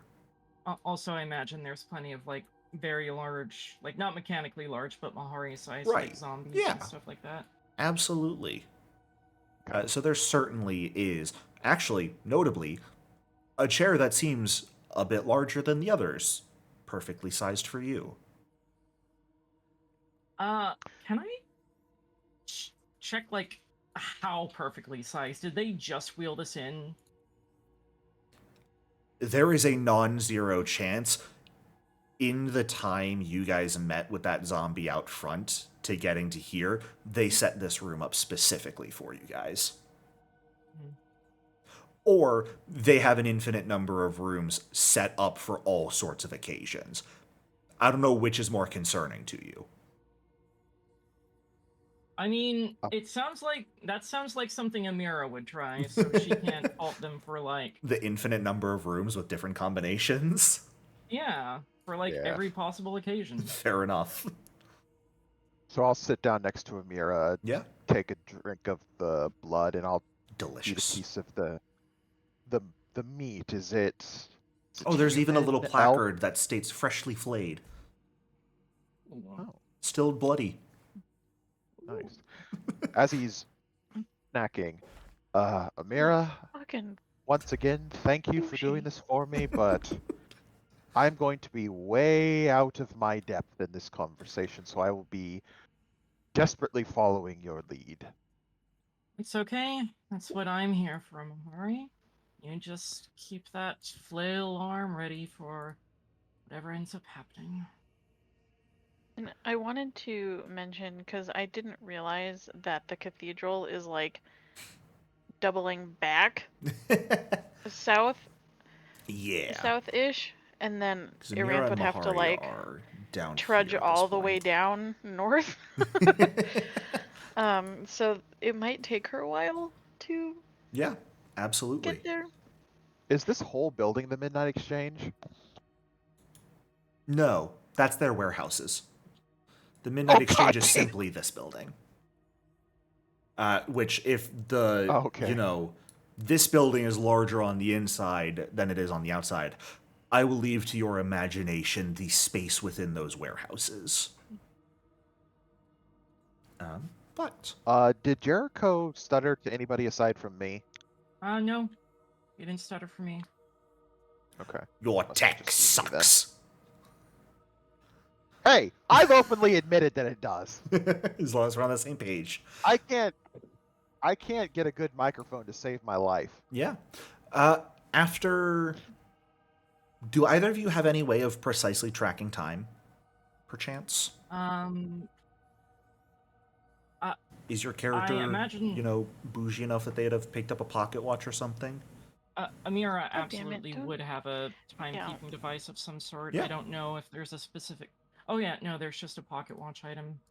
Simple watches and clocks are absolutely able to be picked up. That clockwork has progressed that far that those are, of course, we are viable. like right next to Alkenstar. As well, Right. So timekeeping is not terribly difficult for those who care about it.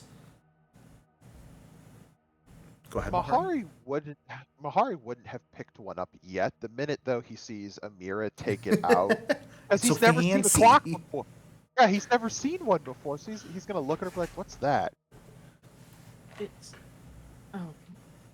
it's called a pocket watch, Mahari. It's used to keep track of time very accurately, so that we can know exactly how many minutes, hours, seconds have passed. That sounds a lot better than how I do it. I just look at the sky. I would I say mean- sun, but there is no sun here. It works if you're, just, trying to get a general idea of things, but I'll have to pick one of those up once we get out of here. Does make it a little bit harder when you have to wind it every day. It's not perfect. Because of that, you are easily able to confirm, Amira, it is 20 minutes to the second after you step foot in this room that the sigil on the wall, a little just arcane mark, begins flashing slightly.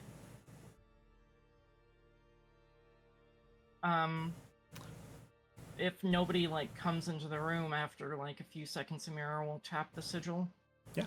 As you do, the door will unlock and will open up to allow a figure to enter. It's a little hard for ghosts to knock, which is what makes Yeah. sigils like these a bit more necessary. As a humanoid-ish figure, it's a little hard to tell because there's sort of just a roiling mass of dark blue and black energy, not dissimilar to Bloodlord Vethis, actually. Perhaps somewhere between a ghost and a shadow. It's a little hard to tell exactly what, with an actual face of sort of glowing energy surrounded by numerous floating books and papers and quills, stands on the opposite side of the door, and they will offer a small bow as the door opens and you stand there. Good day. I was informed that I was to have a meeting with a anonymous pair who were interested in some merchantry. Yes, that's us. May I? Of course.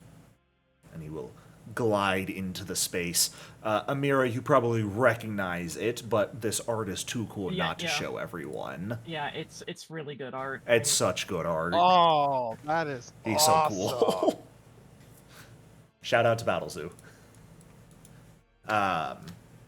As this figure floats into the room and goes and sits down in the chair opposite to the two of you, I recognize the two of you wished to stay anonymous, but for convenience sake, my name is Gavra.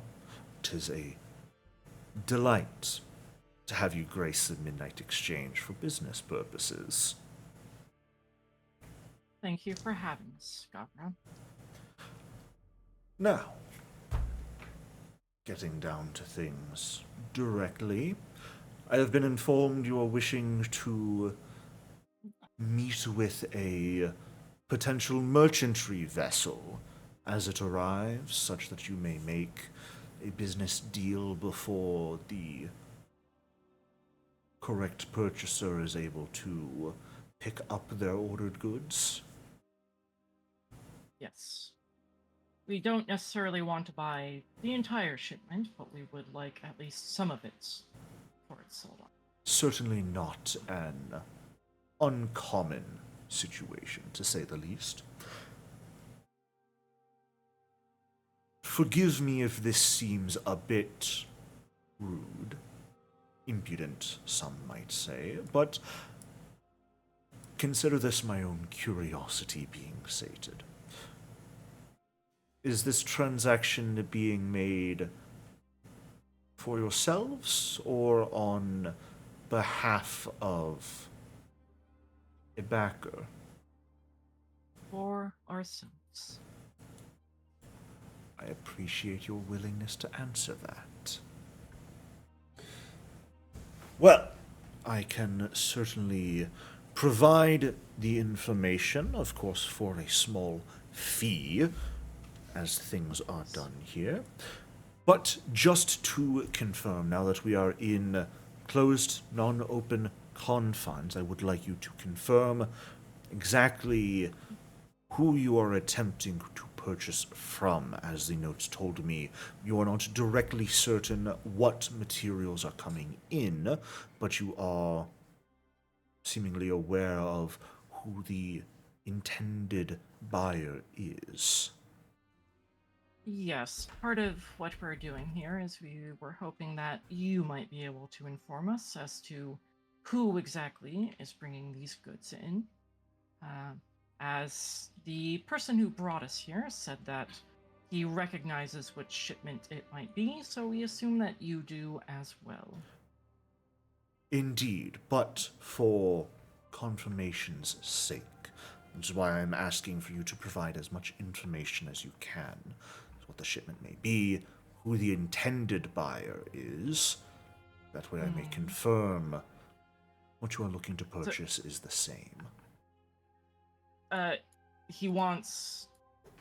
Okay, sorry, does he want us to give, like, a fake name, or does he want us to say, like, yeah, we're looking for the stuff from the Celebrants? He wants to know exactly what you are looking for, as much information as you actually have on it. Because otherwise, there's dozens of ships that come through. Yeah. He could accidentally give you the wrong one. This is absolutely for formality's sake, I need to know what you're looking for. Yeah. Then, Amira will say, it's a ship coming in for the Celebrants, bringing in recreational substances that are apparently new and novel. Never before seen in Geb, I believe. Or is that correct? I can't remember. That's not correct. Oh, I'm sorry. What's the correct answer? It's simple drugs and alcohol, for the most part. Okay. What a Ranth knows that you guys don't know yet is it is very likely reagents and materials for the Shadow Ash as well. Yes. You guys don't have that information, because there's no telepathic bond today to share that information between each other. Right. Conundrums! Mahari would, when he asks, after Amira gives her answer, I'm pretty sure you've heard of them, the Feast of the Starved. Indeed, I am well aware of the Feast of Starved being a buyer. Thank you for that clarification. I do indeed know what shipment you are looking for.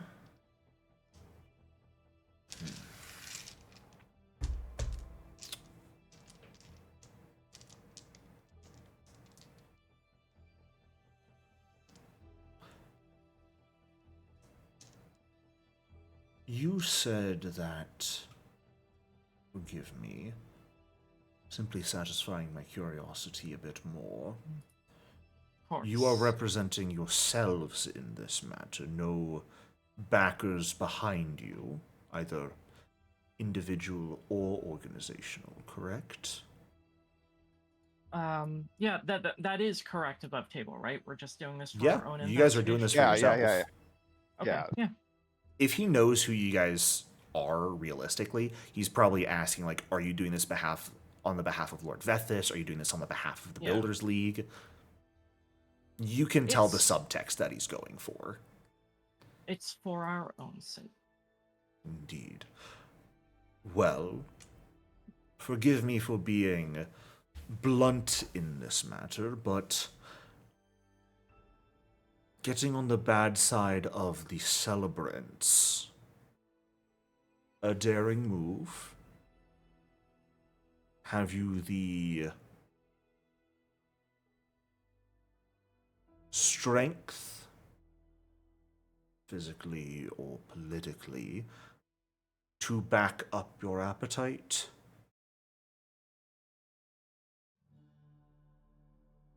I think Amira will just smile at that one. I think she'll even say, like, that is our concern. We appreciate your concern, but I promise you that we can handle ourselves. Certainly. I overstepped. Perhaps there will be room for business in the future then. Perhaps. Regretfully, I will take no payment for this deal as a consequence for my overreach. The ship you are looking for has already arrived and is being unloaded, likely as we speak.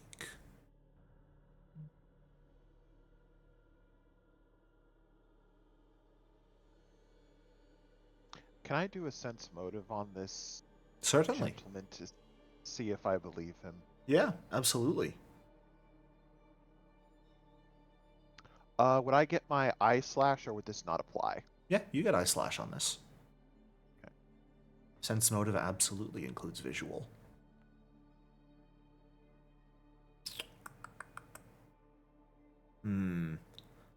It's hard to read this guy. You just read so many normal people. It was so easy, and immediately you're smacked back down to earth that, damn, people in positions of power are a bit hard to read, huh? Yeah. They can actually guard their expressions. Yeah, can Amira give this a shot? I suppose. Thank you. I don't normally like allowing rolls after the initial roll has been made. Thank you.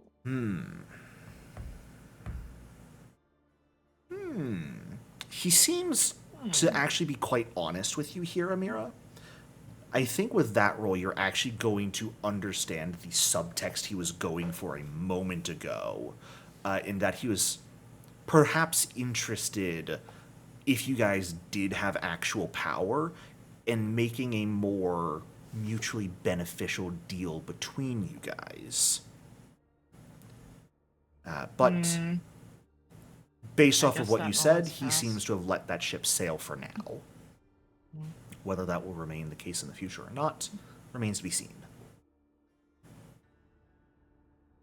But he will happily inform you which dock you can find the ship you're looking for, if you still would like that information.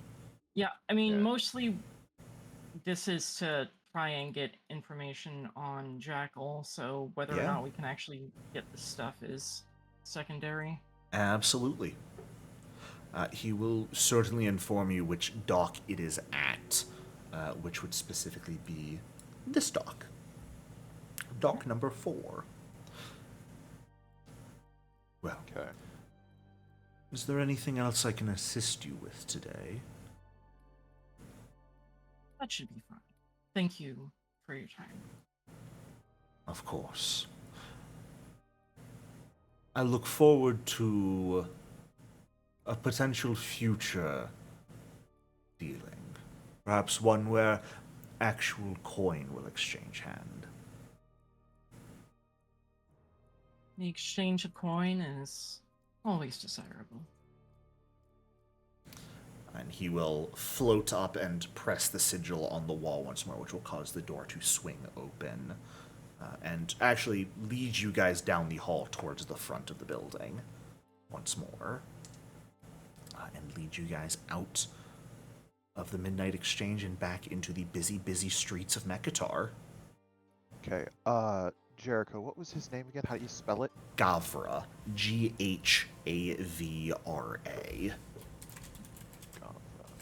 And he was like a shade ghost. He was a ghost. Yeah. A ghost. He looked a bit more like a shadow, but classification-wise, he would be a ghost. and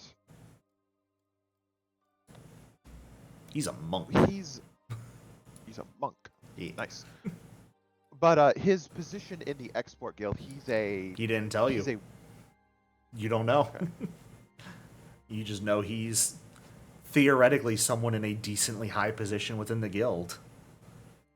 But did not tell you anything about who he was. Yeah, I'm taking notes of people and what they are. Fantastic. Well, as you guys head out of the Midnight Exchange and perhaps either head to this dock or try and meet up with Aranth, or what is going on in that regard, it's a bit late for it. We're going to take a quick break real quick. And when we come back from our break, we're actually going to check in with Kashmi as to what's Okay. going on in the Cinerarium still. So, stand up, stretch, grab some water, do whatever it is you guys need to do, and I shall see you all in a minute or two. Yeah. Welcome who back. could have ever done that at any time? Not me, not in a long time, okay? Don't at me. I hate it. Welcome back, everyone. So, we just had Amira and Mahari leave the Midnight Exchange. Aranth has left the Ebon Mausoleum. So while they're figuring out what the fuck's going on with them, let's check in with everyone's favorite cat. Kashmi, what you doing? What's going on with you? I'm in my house, You are. Fantastic. and When you say house, just to confirm, are you in the funny little blanket fort you've constructed in the treasury, or have you attempted to cast your Blanket house? Wait a minute. She have Um, a blanket fort? Yeah. She built one. Oh my god. I love Just to you so hide. much. I don't want him to see. Private.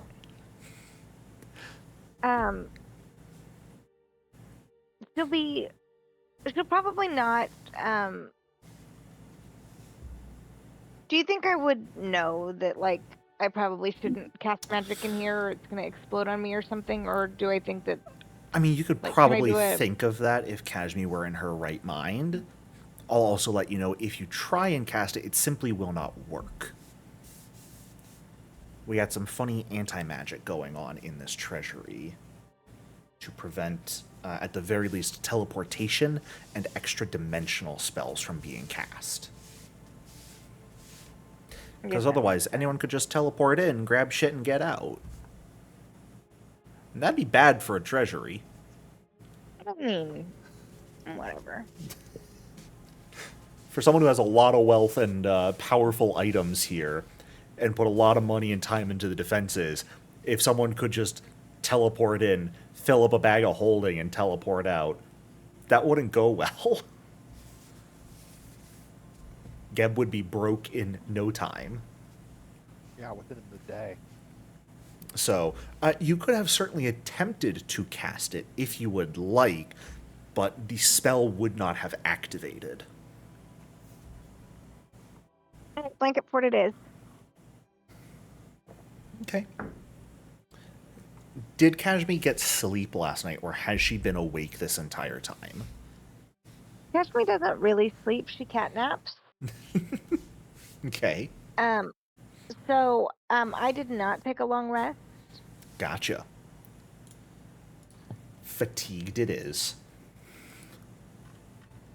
Just a little. Tired Kashmi. But alive Kashmi. Like emotionally.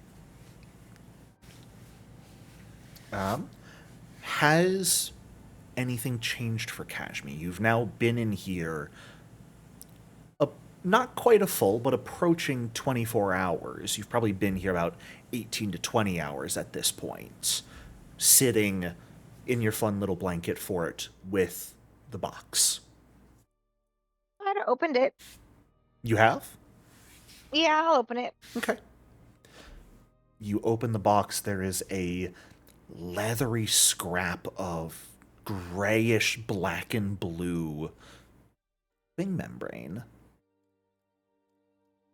No bigger than 6 inches square.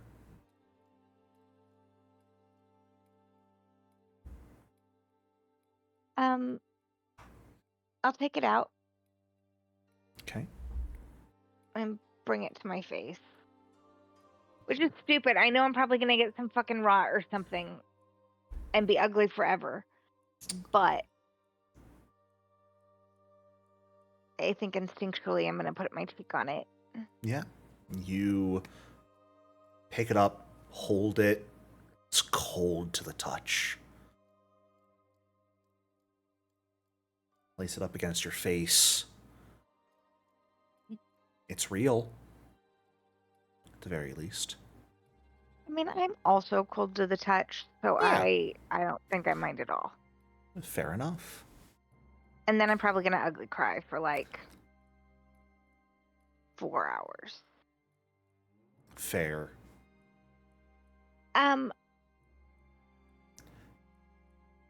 Can you go ahead, as I know you're about to say something, while you are doing that, would you mind giving me an occultism roll? Oh. Yeah, I don't have that up yet. Hold on. Child, what are you doing? I had my basic action macros out. Ah, you were prepared for something. Yes, but not this. You can have both open, you know that? I guess you're on like a laptop screen typically, so that's a bit harder. Yes. Public? Yeah, public is fine. Get those hero points ready. A 31 would be an exact success. If you want to try for a crit, you're welcome to, but No, I don't like to fish. Fair It's a enough. lie. I do love to fish. I love to fish so much. But not with that's in a different this. game. Correct. As you hold it up against your cheek, ugly crying, you can feel a very, very faint pulse of magic from within it. There are almost like cut strings, a single magic circuit, one of the many effectively almost inner ley lines that was what made Alfgeben so special. Those circuits crafted throughout their body that helped them control and generate magic exists on this membrane, cut off on either side where the membrane was ripped from Alfgeben's body, but it's It's there. gonna make me cry so much worse. You're welcome. What might make you less cry with that successful roll as you feel that circuit? It feels different than Alfgeben's original magical circuits. Those were Okay. designed specifically for Alfgeben. He had made them himself to make himself stronger at magic when he was much, much younger. Couldn't fight gods yet. This feels different. The construction of the circuit has changed. Taking a look at it, feeling just sort of how ether would flow through to empower magic, it is nearly identical in design to how you channel ether, specifically when connecting to alternate realities. It seems That's almost... interesting. Oh, go ahead. Sorry. Because I think that is when I get this, what Kashmir would do is try to rifle through alternate realities and see what to do with this bit of information. That's probably, if anything, the strangest thing, but has also what in the past has helped you understand kind of you're unique. Maybe you're the real Kashmir out of all those other realities. Alfgeben has only ever existed in this reality. It's part of why you led such different lives in all these other realities. Alfgeben is not a constant. He is wholly unique to this one.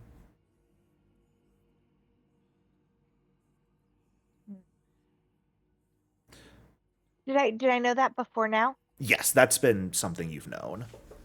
Okay. It's part of why you couldn't just, whatever was left of you during those years of experimentation couldn't just escape to another reality and had to pull from those to keep yourself alive. It's because Alfgeben didn't exist in those other realities. So if you wanted to remain in the reality where Alfgeben was, you had to keep this Kashmi alive.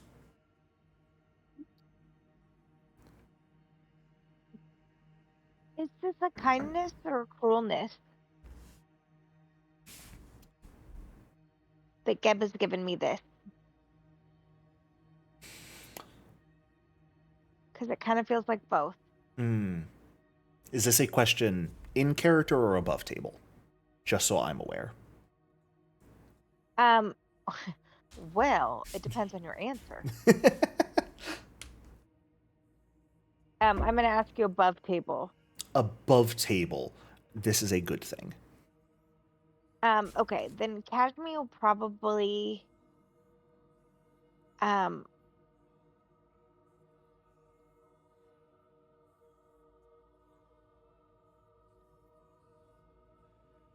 she's gonna very politely ask the cat if she can talk to her husband.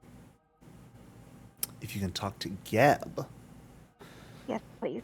Oh, goodness. What I would actually do is I would take out from my pack a beautifully scented Elwood style piece of stationery and write him a handwritten request.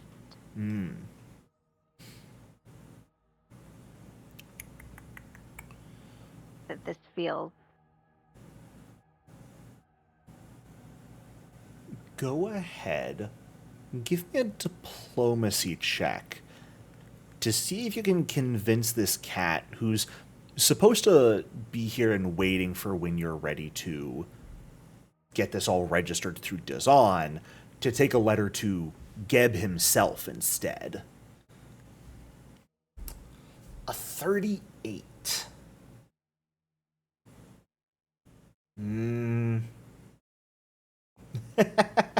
All I have to say is that to get a reroll out of you guys. Okay. Fantastic. Maybe I do like to fish a little. Well, honestly, a 38 was a failure. The DC for this was extraordinarily high at a 41. So, nice. You did quite well hero pointing that. And I was about to tell you it was a failure, but I was being a nuisance because I can. It felt like a failure. The DC for this was about as high as I could set it for your level. While still being decently possible. With a 42 there, as you write this letter to husband, ex-husband, not really sure at this point, hand it to the cat and ask it to take it to Geb, the cat will look at you for a moment and then just sort of shrug and walk out.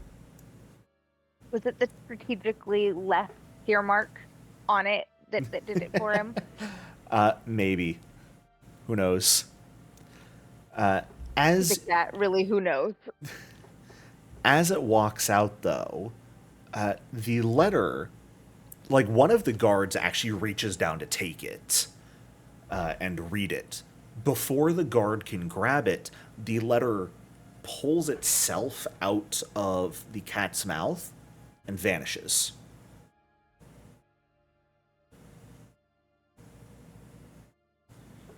It was really cute that he said he was going to read Geb's mail. They didn't know you were writing a letter to Geb. Yeah, but it was really cute. Like, I will look at him, like, endearingly, like, Oh. They saw you writing a letter and asking the cat and somehow convincing the cat to go deliver it somewhere, and they're like, absolutely not, you're already breaking the rules. We're not letting you communicate with the outside world right now. These guys are just trying to do their job, and you are a menace, Kashmi, to them, okay? I need you to understand this. Sweetly, with like endearingly, like it's not his fault. That was really cute. Menace. He's trying to do his job. Oh. Let's see here. How busy is Geb right now?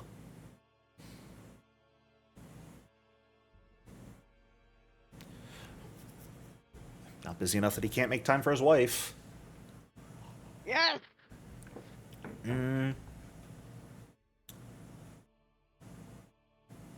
There is a faint red smoke that begins to fill the hallway outside of the treasury that you are in.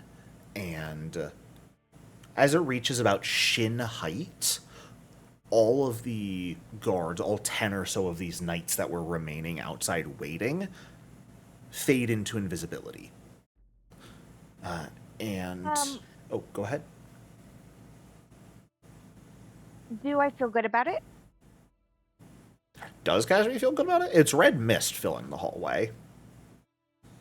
I mean, is it cold? Is it hot? Does it taste good? Like, does it smell good? Like, It's not entering the you have treasury. given me- It is filling the hallway outside the treasury, and there's that wall of force sort of keeping you separated. It's not spilling into the treasury. Did where the you cat are. come back? The cat has come back, yes. After the message sort of vanished from its mouth, it just trotted back into the room and crawled back up near you again. And the guards have disappeared? The guards have just vanished. I would tell the cat, you should tell your mom. The cat looks up at you, licks its paw, and gets up and trots out again. Because either this is Geb, which is a giant fuck you, or some shit's about to pop off, and I am wholly inequipped to handle it by myself. So I feel like either way, letting mom know is probably the way to go. Mortis trots off. As Mortis does, inside of the wall of force, on the side you are, a rectangular portal will open up, about the size of a door frame, glowing a soft blue light.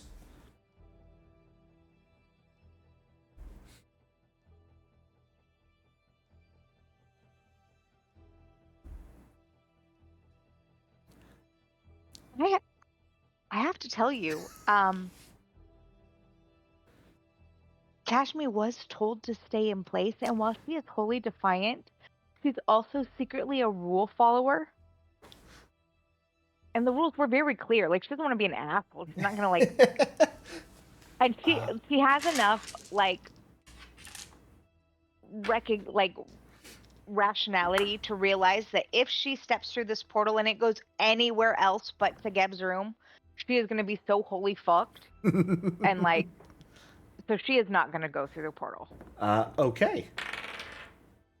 After you stare at the portal for 60 seconds or so, and don't step through it yourself, someone else steps through it. Oh, never mind. Okay, because I think I would call out. Yeah. I'd be like, hello, you in there? You should come out.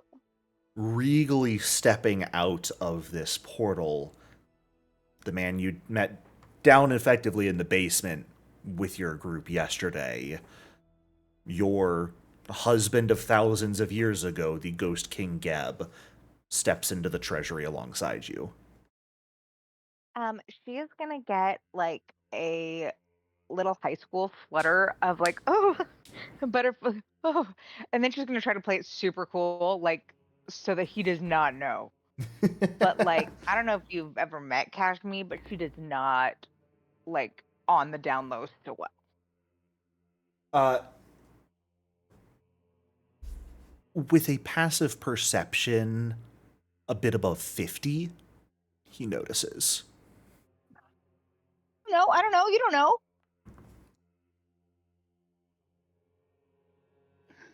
Super slick. He totally didn't know. I am slick. I got this. Please. He can see you convincing yourself you've got this. No, I totally got this. I'm cool. I've got this. It's fine. This is Just- totally not weird. Raises an eyebrow, gets a small smile on the corner of his face, and walks towards you. She's gonna take a deep breath, and like steady herself. And unfold her hands and have the wing in her hand. And she's He. gonna look at him. Oh, go ahead.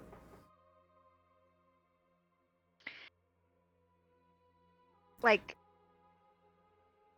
hungrily.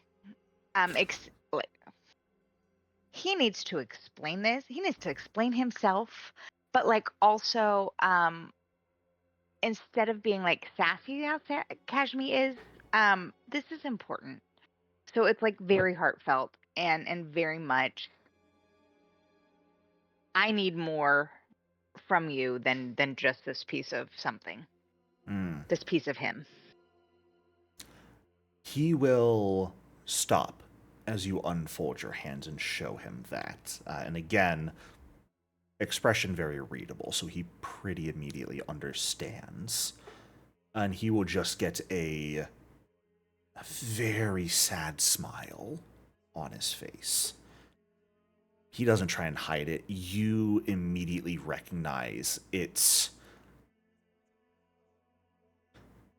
is the smile of someone who has held on to that last memory of someone very dear who passed and is handing it off to someone else who they recognize needs it just as much, if not more than them.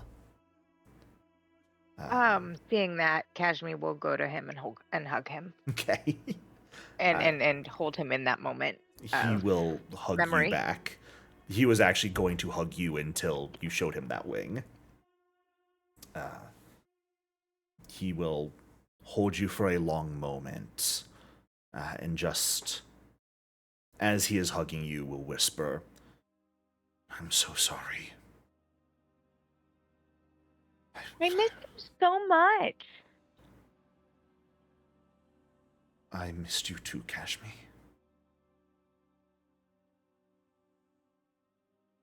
I believed the worst had happened for such a long time.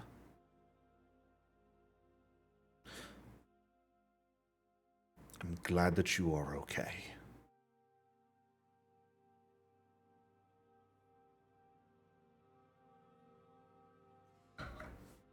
Kashmi now realizing she is still the narcissist. She's gonna be like, "What the fuck, dude? Why'd you let me go?"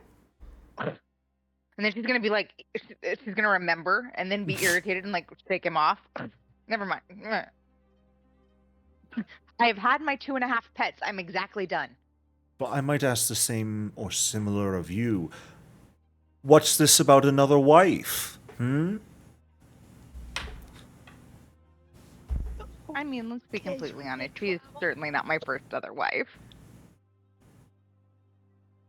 There have been others? Kashmi will pat his arm to let him know that she obviously was making a not funny joke. Gotcha. He will realize just a second too late. And get an awkward smile on his face at that. Right.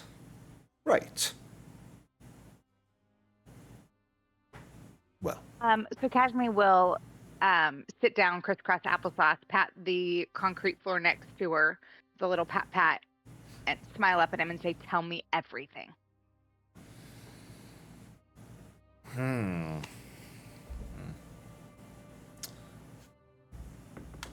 Like, He not even will- just the Kashmir shit. Like, I want to know, like, all of the things that happened. Like, He will He was my best friend. conjure a pair of cushions for you to sit on, and sit on one of those. He's not sitting on the ground. He's much too regal for that.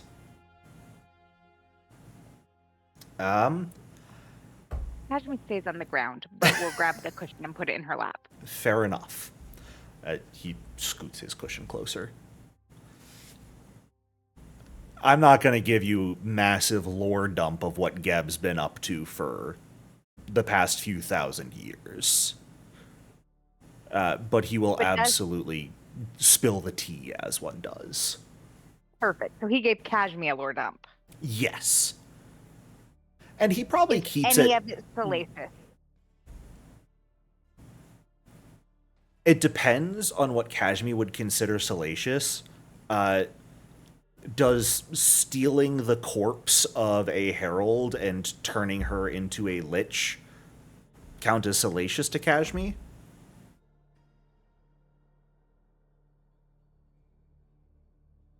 Like, was she cute? Yeah. Probably, yeah. Forced her to do his work for him. Oh, that's smart. I'm going to tell my wife about that. She got free recently, unfortunately, and can you believe it? Ascended to actual godhood. Kashmi's going to look at Geb, like, slightly annoyed because, like, fucking anybody can be a god these days. Right. Where's the fun in that?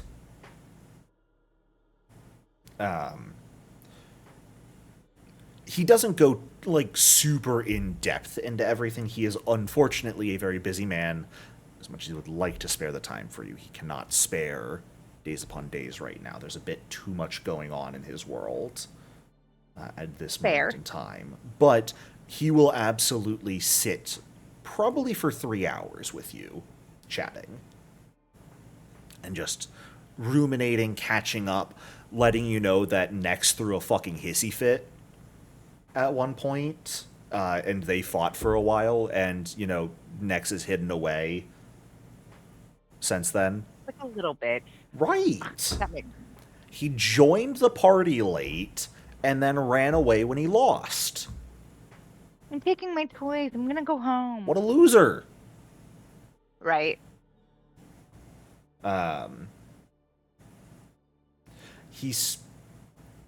Kashmi might pick up on this depending on how attentive she is being on this, but Geb very clearly avoids bringing up Aufgeben at all during this conversation. Kashmi really tries to steer it back to that a couple of times. After being married for long enough, she can pick up on his soft nose and finally gave up. Yeah. Kashmi probably realizes, like, if you pushed him a bit more, he would relent, but he really doesn't want to talk about it. And if he feels like that, I probably don't want to talk about it either. Like, I've been through enough. You don't want to talk with your, you know, I can process that missing later. spouse after thousands of years. Oops. I killed the other person we cared about most in this world because I thought they had killed you. My bad. That's not something you want to admit on at least your first meeting. But here's a tiny piece of his flesh that I saved for you. Here's your doggy bag. Right, well, look. And I love it. He'll actually, like, look at it still in your hands at one point and be like, you still haven't attuned to it? Invested in it? I tried to model the circuits that remained after your unique magical abilities. It should be something you can draw quite a bit of power from.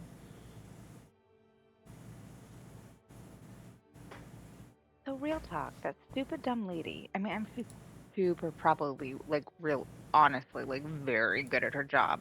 Obviously. Which one are we talking about? There's so many. She has a stupid name and a cat.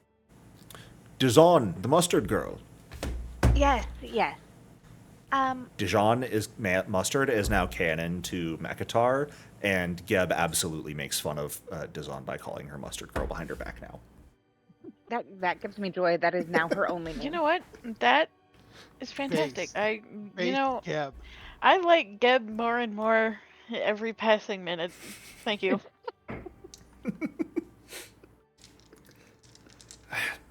Um, how do she wants me to tell her?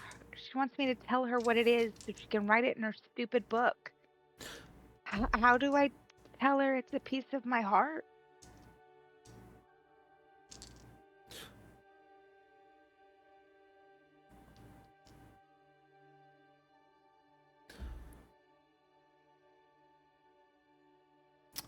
Hmm. Hmm. Hmm. Hmm. Well, Kashmi.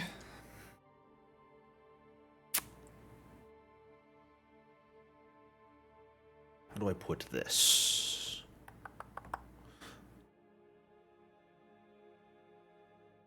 As much as I would love for the rules to bend for you in this case, Asking you to bend the rules. I just want you to know.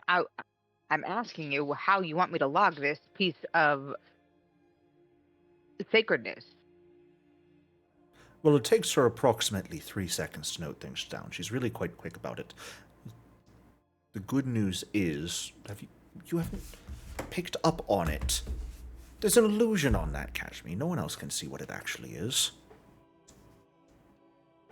It looks like a piece of jewelry to her. It's our little secret what it is. I feel like Geb said our little secret to Kashmir all the time. That sounds like something that they would have, and that would tickle her, and she would smirk. Probably. Yeah. And then she'll attune to it. Oh, and he's a lover boy? Jesus Christ. Oh, Geb is based Geb. Look, all the official lore about Geb makes him kinda lame, kinda suck. And I was like, nah, we're flipping that on its head. You guys are gonna be interacting with Geb a lot in this campaign. I want him to be at least kinda neat. I don't want him to suck. As you attempt to invest in it, as I throw dice across the room as per usual. How much do you interact with Geb in normal Bloodlords? Very little. You have a very brief meeting with him in book 4, and then I don't think you really talk to him again until book 6.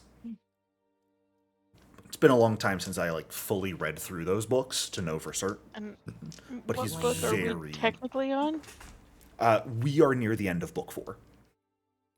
Oh. How okay. if we were going books as they were written, you guys would have actually met Geb at level.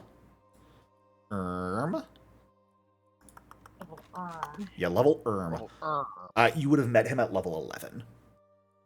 Oh. For the briefest of conversations where he sucks, and then basically not met him again until much later, if at all. And I was like, haha, that's kind of lame. Let's make him a bit more present. As you invest in this item, Kashmi, here's kind of the strange thing. The flesh disappears. As it effectively merges into you for the purposes of this item. And you have your next relic now. Yay! Which is your funny little flying tattoo. Made of this piece of flesh. You would also recognize, as you can do this, normally it wouldn't really have any use. You can effectively manifest an illusion of what it is to hand over to Dazan for processing purposes. Perfect. Which, notably, you spent about 3 hours conversing with Geb after you sent Mortis to go get her. She has not shown up.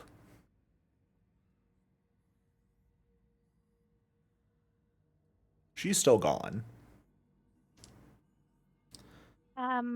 Before Geb leaves, I'll ask him to tell her that I'm ready to leave and to let her, or to have her let me out.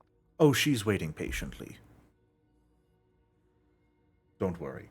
She does her job quite well, and, well,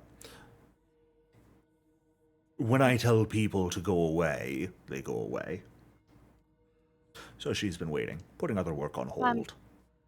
When he says that, Cagney's entire face will fall because she knows it better than anybody. That's, yeah. And she's still mad at him, so she's gonna let him sit with that. Fair.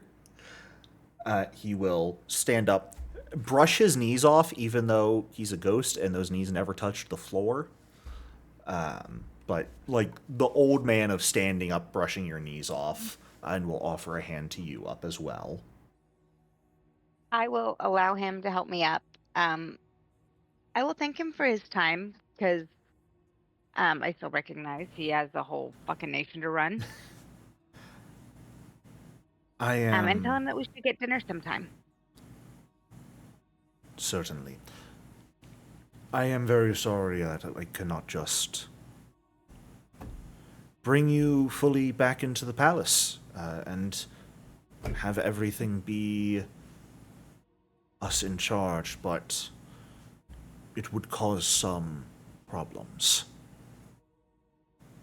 That would literally be my wife's, like, ultimate dream. So, like, we got to give her something to look forward to. Yes. There's got to be goals, right? If that's her goal, then should we make the challenge a bit harder? I mean, pretty great girl. I think you'll really like her. Really? She seemed petty. Yeah, like super fucking petty. Fair? Like, and as Padme says, it's like she lights up. Ugh. It has been too long since we've had a Bloodlord that's so openly petty. They're all hidden petty. It's annoying.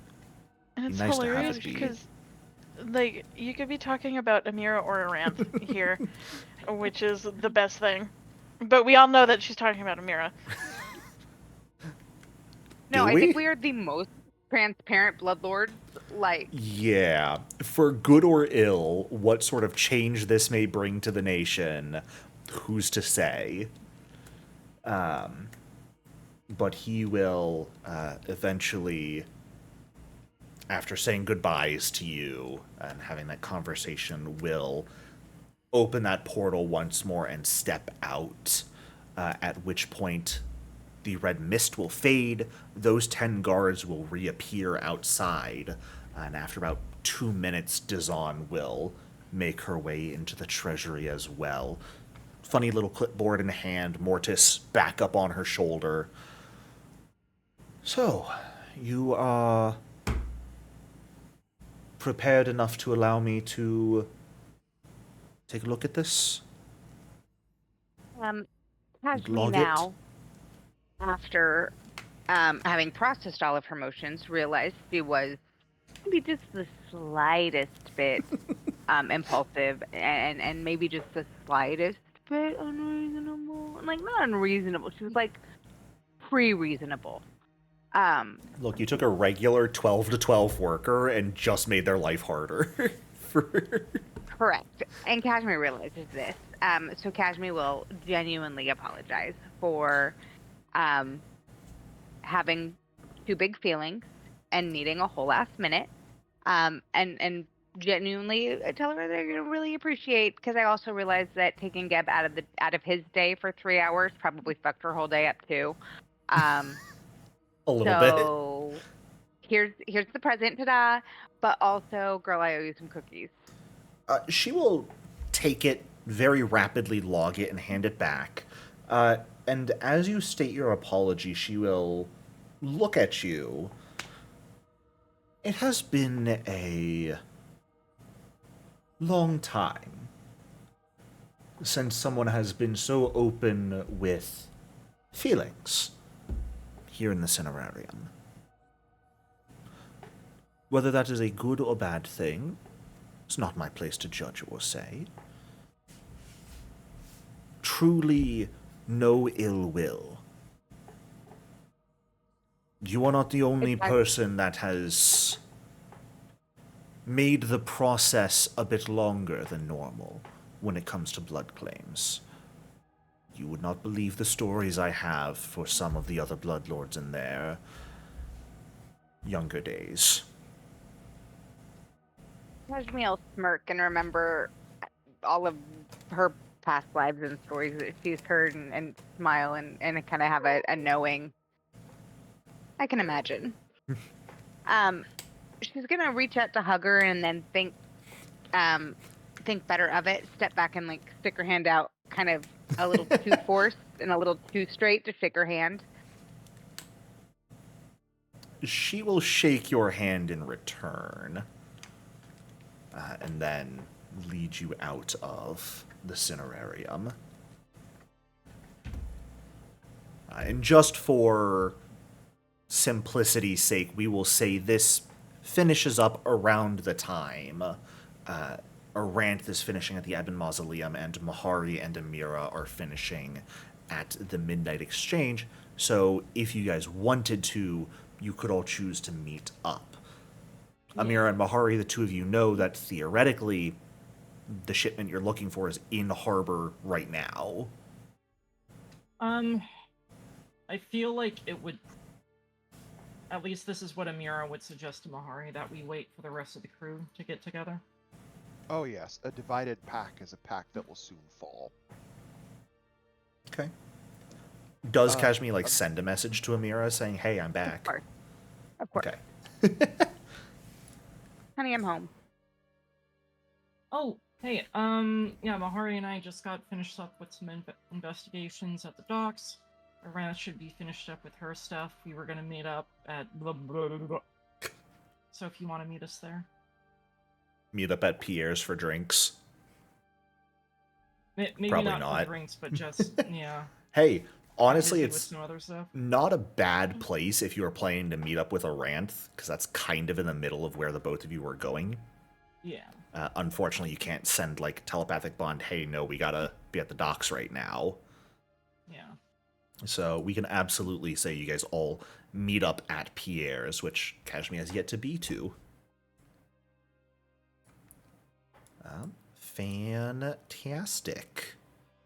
It is probably about 2 in the afternoon by the time you guys all meet back up, but all 4 of you eventually head underground at around the same time and all gradually come together at Pierre's. Yes. Lovely little Pierre's.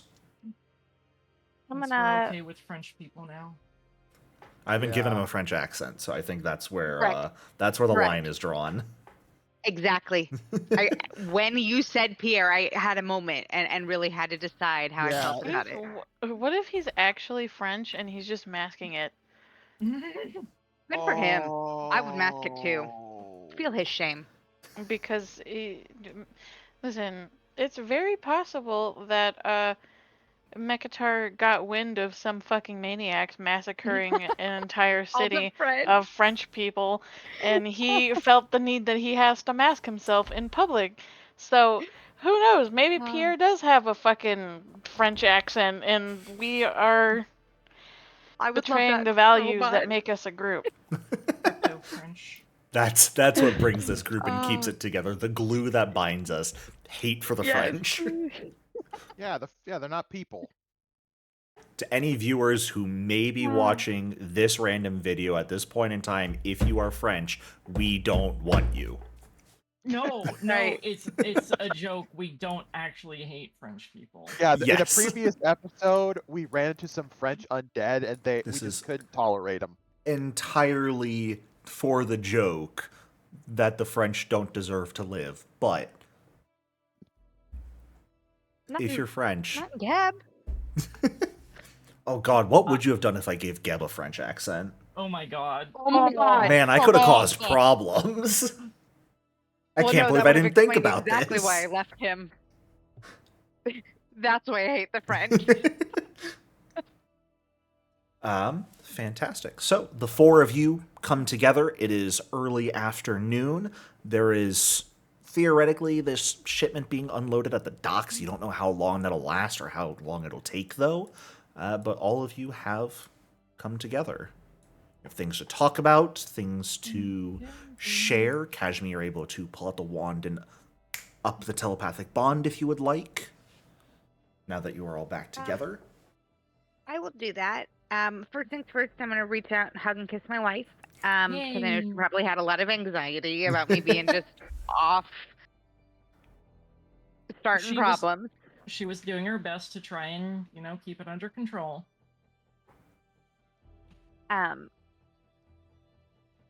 She'll get a little like giddy, swoony schoolgirl and kind of, I have so much to tell you. But first, you go. Okay, yeah. So, Amira will tactically leave out the part where she tried to fuck with Samitu and he nearly killed her. To be fair, you And- still don't know exactly what that spell scroll he had was. Are you sure that you want to start off by not telling Casme things? I'm just saying. Yeah, Because Geb is right there. Amira should probably be honest. But she'll try and like skim over it and get to. Just 'cause I'm We gonna put also found Geb's Mahari's token dad. right at the top of the cinerarium, just because I can. Well, we also found Mahari's dad, and we're trying to find information on him. So we're going down to the docks where his sub-faction is picking up a delivery of drugs, and we'll see what we can find out, and maybe steal some drugs while we're there. Yeah. Oh my god. Okay. Oh yeah, this is their one-way communication, right, Jericho? No, This No, is wait. you guys have all come back together Okay. and are having this conversation as a group. Aranth, did you find out anything? I did, actually, and I think it would be best discussed privately. Well, we do have the I mean, telepathic bond. I was Very. gonna say there is nothing more private than. So Casme will then take this moment and say, "Well, I was Just saving us bibbity for a bobbity boopas. special occasion, but I've got this." Yeah. You can certainly cast this spell, Kashmir.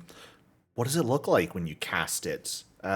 What is the opening into this space? And when you lead the group inside, what sight are they greeted with? It doesn't have to be like directly into the house. It can be into the clearing of the house, so we get a little bit of yard. Sure. Our weird troll pond. Why not? Okay.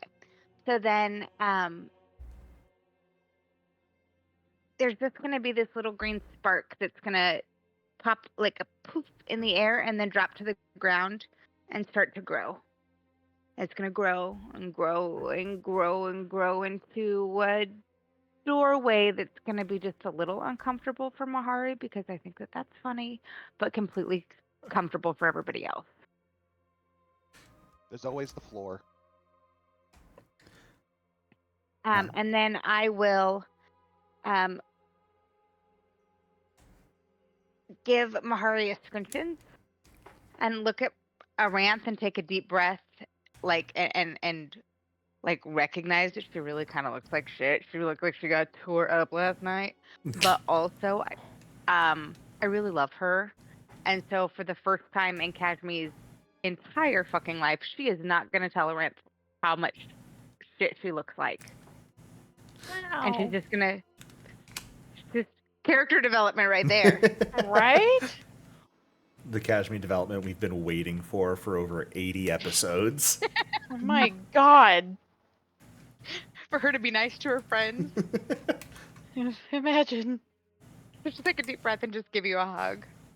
And say, come on, let's go home. Very well. What were you saying you found out, Aranth?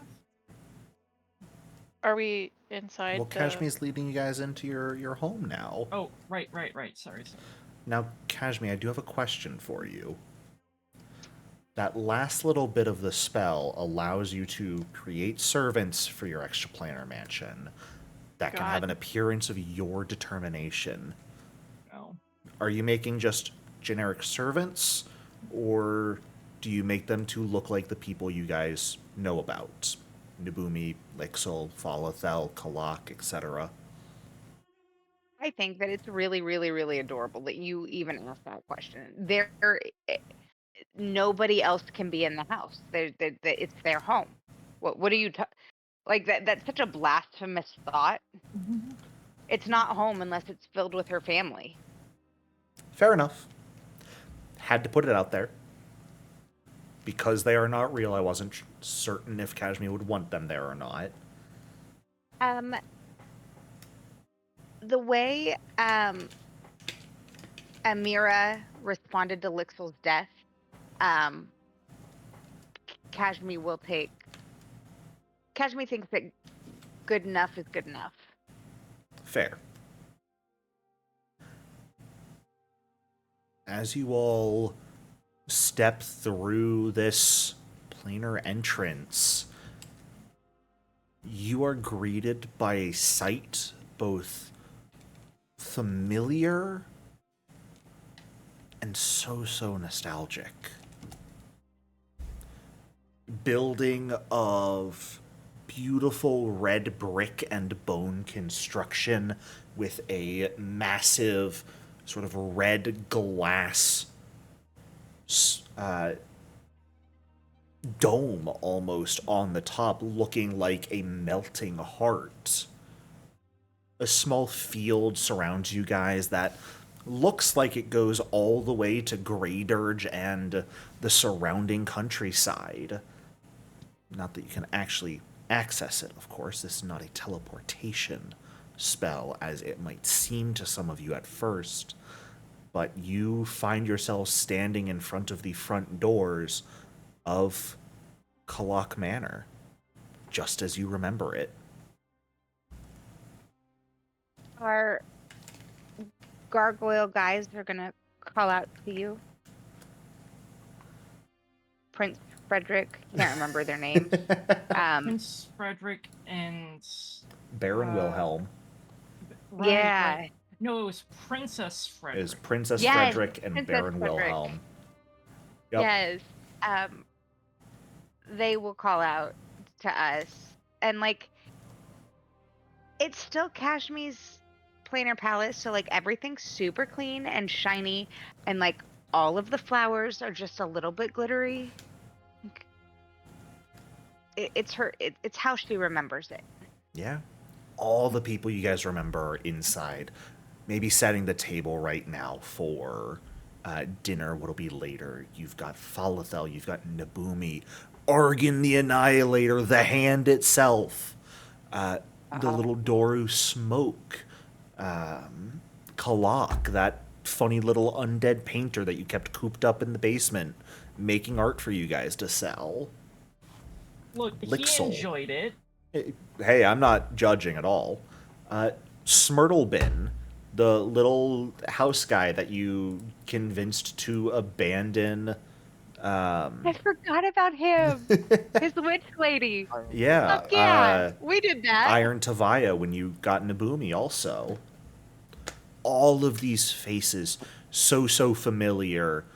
Your last memories of many of them, bloodied messes in the aftermath of the wedding. But as if beforehand, now perfectly alive, smiling. I don't believe they can speak. Phantasmal minion. It understands what you guys say, but they are not able to speak in return. I'm gonna give Amira a gun. Oh, okay, yeah, to go shoot with Nobumi. Or Yeah. just okay. Sorry. I nodded like you could see. Yeah. Maybe I should have your cameras on. Amira is, obviously she is trying very hard not to like break down right now, and she desperately wants to go take Nabumi target shooting like she promised him but unfortunately there is a time-sensitive matter. So she'll just kind of like kneel down and, give Nobumi's... what kind of skull does Nobumi have? Get a It's little like animal every skull. adequate skull. Well, I don't know if there was a specific animal. It was not a specific animal, no. It was just standard attic whisperer. Yeah, then, give him a rub on his skull and say that she'll make sure to take him target shooting once she's not busy. Fantastic. Take this downstairs and shoot your uncle's pleasure. Right in the dick. Yes. Oh my god. Slezer's in the basement solely to be shot. Yes.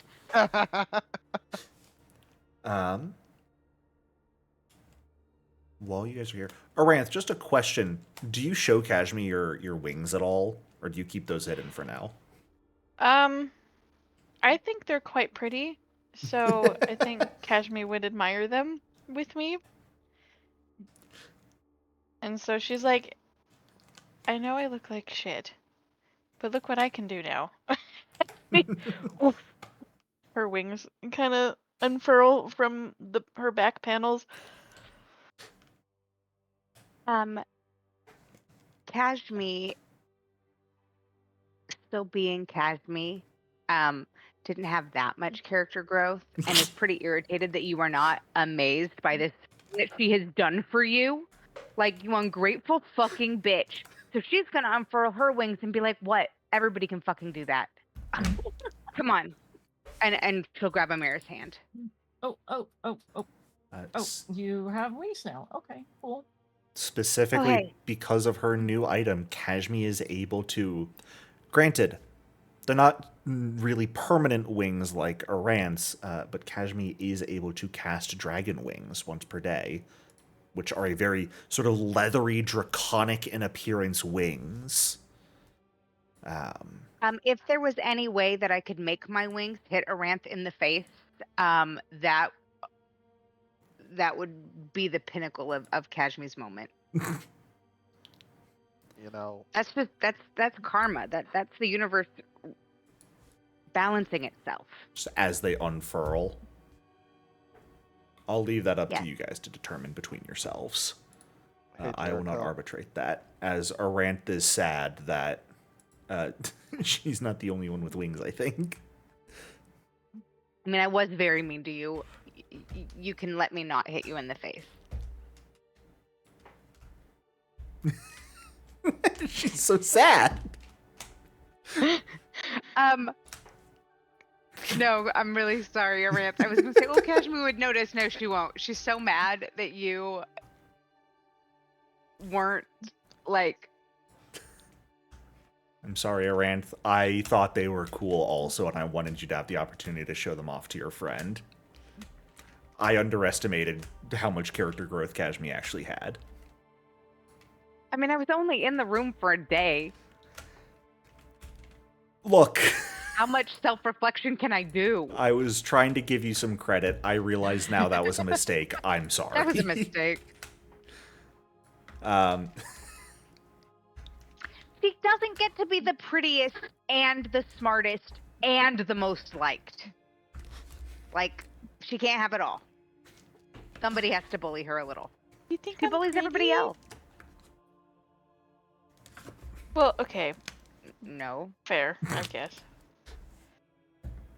Aranth is kind of a bitch. Aranth can have everything but the nicest title. It's fucking acceptable. I'll take that. I was going to say, tell me I'm wrong. I'll take that. It's fine. Acceptable. I believe part of the reason you were coming in here was, Aranth, you had some partially sensitive information to share. So Yes. once you guys take your time actively looking around and getting to see the place you haven't seen in so long, you would be more than welcome to sort of reconvene back at the table where a lovely feast has been prepared of all of your favorites. Sure. Yeah, Berlin could absolutely be one of the people who is here as a servant effectively by the spell's description, cooking up a wonderful meal for you guys.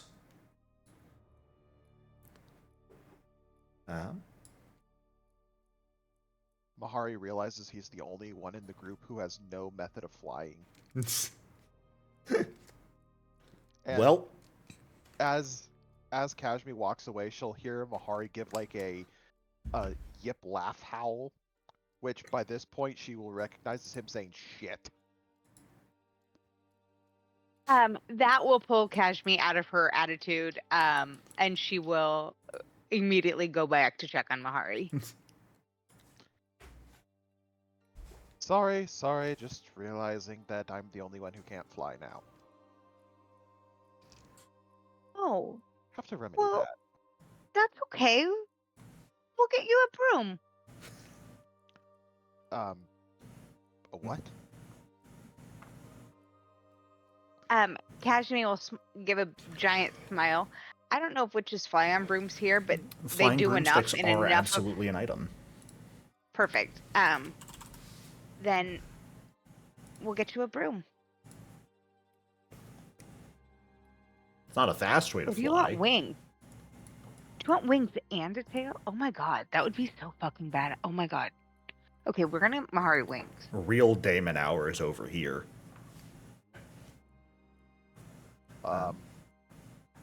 That's actually possible. You're still a champion, right? So you can get that fiend thing or whatever. As for right now, I am. Information sharing. Go, sit at dinner, converse. What did you have to share Yeah, with one tell me another? everything. Okay. Go for it. Oh, I was just gonna say, okay, Aranth, what'd you figure out? So, the church and the alchemists that I have befriended, my little coven of witches, have discovered that they are being shipped reagents that could topple Geb in its entirety. In It's called, What? specifically, the substance that I came upon, and based on the notes that were taken, it is a substance that will... I didn't mean to do that. I'm sorry.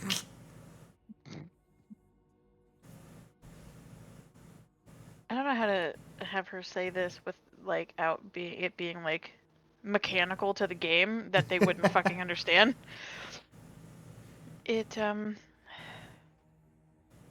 let's just say it brings undead such as ourselves a final death much more swiftly. ooh, that's Some not good. bullshit. And the church is apparently obtaining similar reagents. And it could topple the political hierarchy of this nation as we know it. Well, not Well- only that, but we don't So need... clearly we stop it. Well, yeah. We also don't That's want how this we- information getting Why we outside. don't know about it in the future. I don't know. We Lixil stop it, never everything's mentioned it. fine. Lixil never mentioned it. We have Nobody. dead. She didn't mention it to us when we fucking arrived, Well, she wasn't dead anymore. but just the way that it looked, it reminded me of what Grey Dutch looked like when we arrived to it. Oh. Gross. I'm so glad you made Oh. that connection. It almost felt as if you took a handful of sand and ash and bone from Grey Dutch and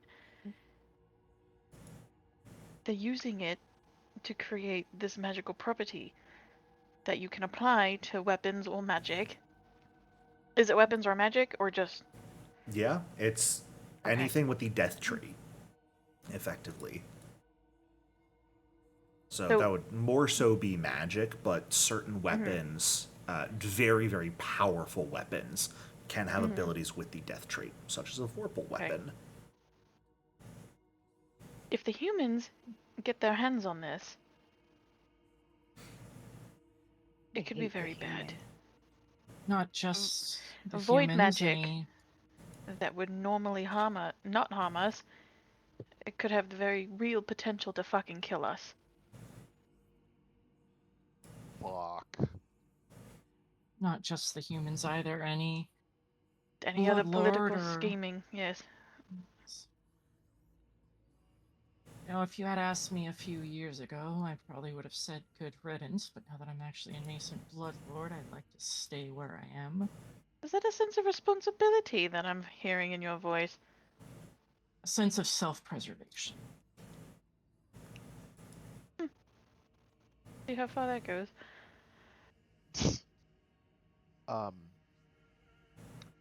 Aranth, did anyone happen to mention how long they have been producing this substance? Did she find that in the notes, Jericho? I can't remember. I don't think so. The experiments weren't really Would the note dated. Oh, okay. That was my question. Yeah. I'd say there were probably...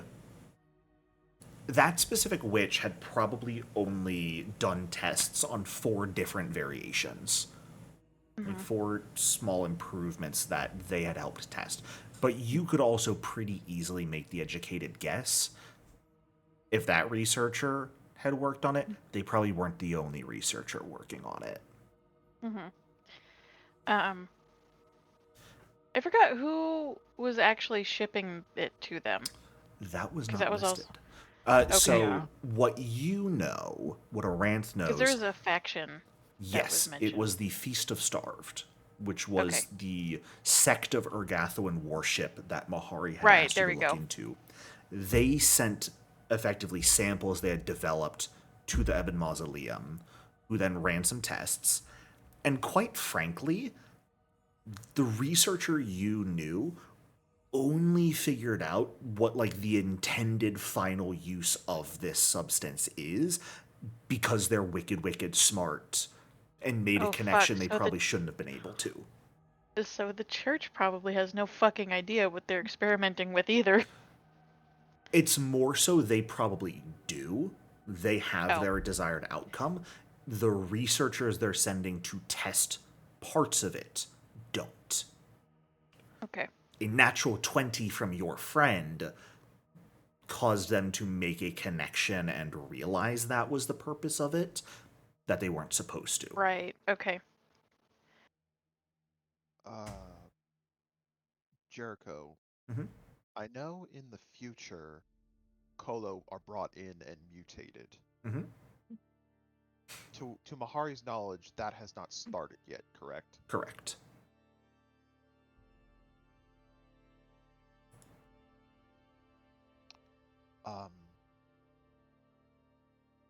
Crap.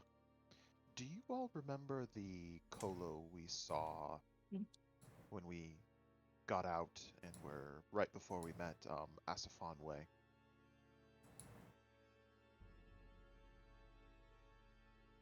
I have a shrimp for brains. I thought we met your sister. No. Who did we meet? We've only met Jackal. We have not met Talon or Grass. Yeah. Mahari is specifically talking about these guys that you guys met in the Oh. underground market Hollow Flesh. Oh, that's Yes. right. Yeah. Yes. Yeah, the supposedly finished products that he's the prototype of.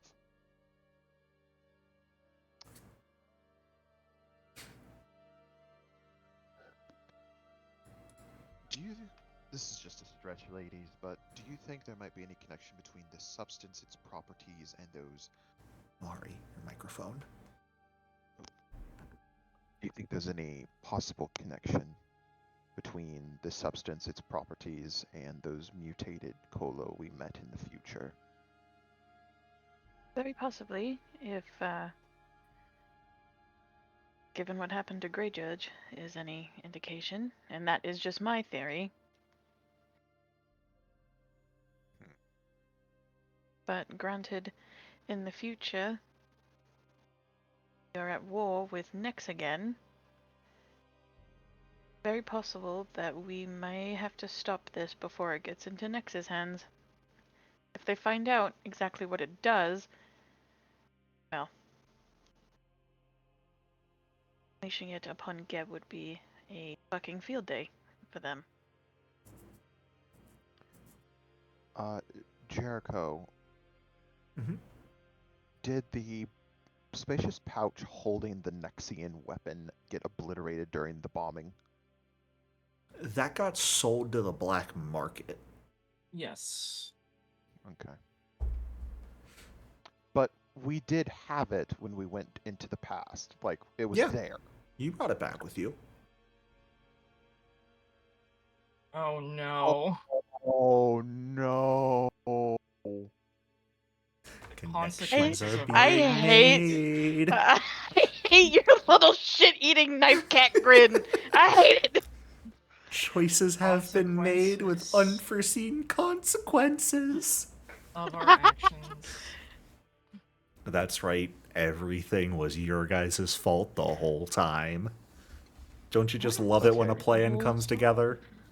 All right, so we're going to assume, okay, the Nexian weapon was sold. We just wanted to get rid of it, but we got rid of it, and now it's here floating around somewhere, and whoever's got it is not going to give it up. I mean, we're not Good. going to ask. It's a dead. Well, yeah, but once they discover what it can do, they know exactly who they're going to send it to, so the Then- war is going to happen. Then we find the black market auctioneer that we sold the weapon to. Convince I've- them lovingly, adoringly, to give us the information of the person who bought it. Track it down that way. Simple. Sounds like a good idea. I think we have bigger problems right now. The shipment coming in. The Nexian Geb War, that's not, gonna be that big of a deal, right? It will in 100 As- years. As a reminder for you guys, 200 years in the future for you guys, the war had not, fully broken out into true conflict. What happened to Grey Dirge was believed to be an attack by Nex, and Geb was preparing to retaliate with full war. War had not truly broken out yet, though. There was no active direct conflict happening. So, Somebody so in it Grey wasn't Dirge has it. so it wasn't confirmed to be a Nexian attack. It was assumed. That is what the public was told. Nex attacked. Whether that's the truth or not, False flag operation. Oh no! It's like fucking Black Ops 6 all over again. Yes, I was waiting. Were they up to 6 in Black Ops? Yeah. yeah, Oh, They just released Yeah. 6 like 3 months ago. earlier this year, I think. Yeah. Okay. All right. As one thing at a time, I guess. Deal with the most immediate problem. Work our way to the others. They mentioned that the Ogathoans are very imprecise with their shipments, but they, at least my coven, are expecting another shipment of these samples in the next couple of days. Well, we know that the boat is in the harbor right now. What? Yes. Well, now that we're all together, I was thinking we could go and do something about it. Especially now Now. that we know that there's some kind of very bad thing on board.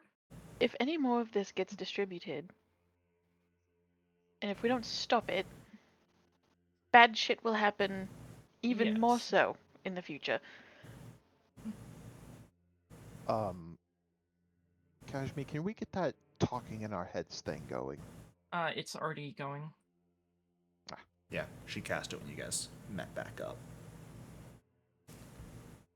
So, thank you for the dinner, Volatile.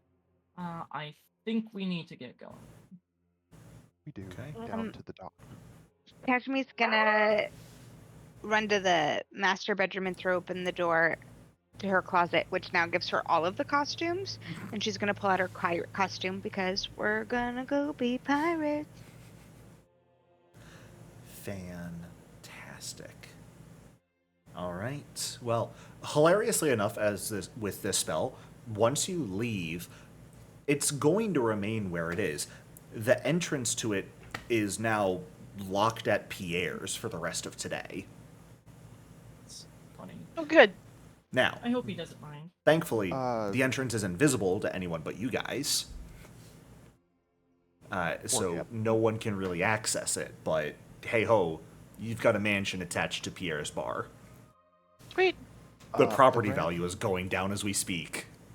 Oh, man. Aranth, do you think your father would have any insights on this? I'm Possibly. sure he would be delighted to know exactly what is going on. Okay. Well, first the dock, then First After the that, dock, maybe. then Draven. yes. And she's gonna, like, skip into the fucking plane and be like, I name dropped you and I got the house. He'll be so proud of you. Well, as you guys finish up a quick meal and this conversation and head out of the planar palace and begin, should I assume you guys are perhaps a bit more hurried, closer to a run towards the docks at this point? Or are you still going Yeah. to Yeah. walk and make it seem like, yeah, we're just going for a stroll? I mean, power walking, but Sure. definitely not. Walking Yeah. with purpose. There's Yeah, a there sense you of go. urgency. Sure. As you guys begin making your way to the docks, some of the pieces falling into place. A substance similar in visual to what happened to Grey Dirge. Nexian weapons finding their way into the black market of Geb. Something's going on. And the pieces of it began hundreds of years before you all experienced what the fallout would be.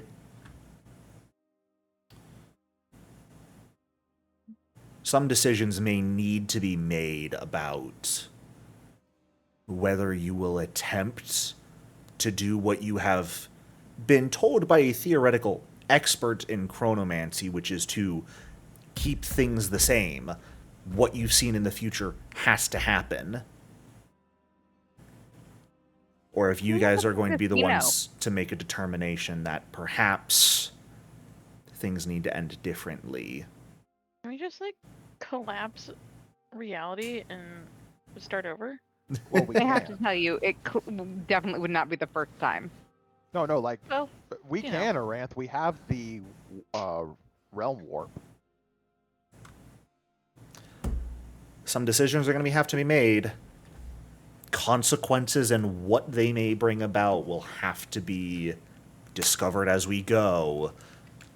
But there's a conspiracy afoot, and you guys have the power to perhaps make a difference in it. But we'll deal with that a bit more next week. So, Yay! thank you guys so much for playing tonight. I do so hope you enjoyed. Yeah. And like and subscribe. yeah, fuck. Like and subscribe. See you next week, son of a bitch.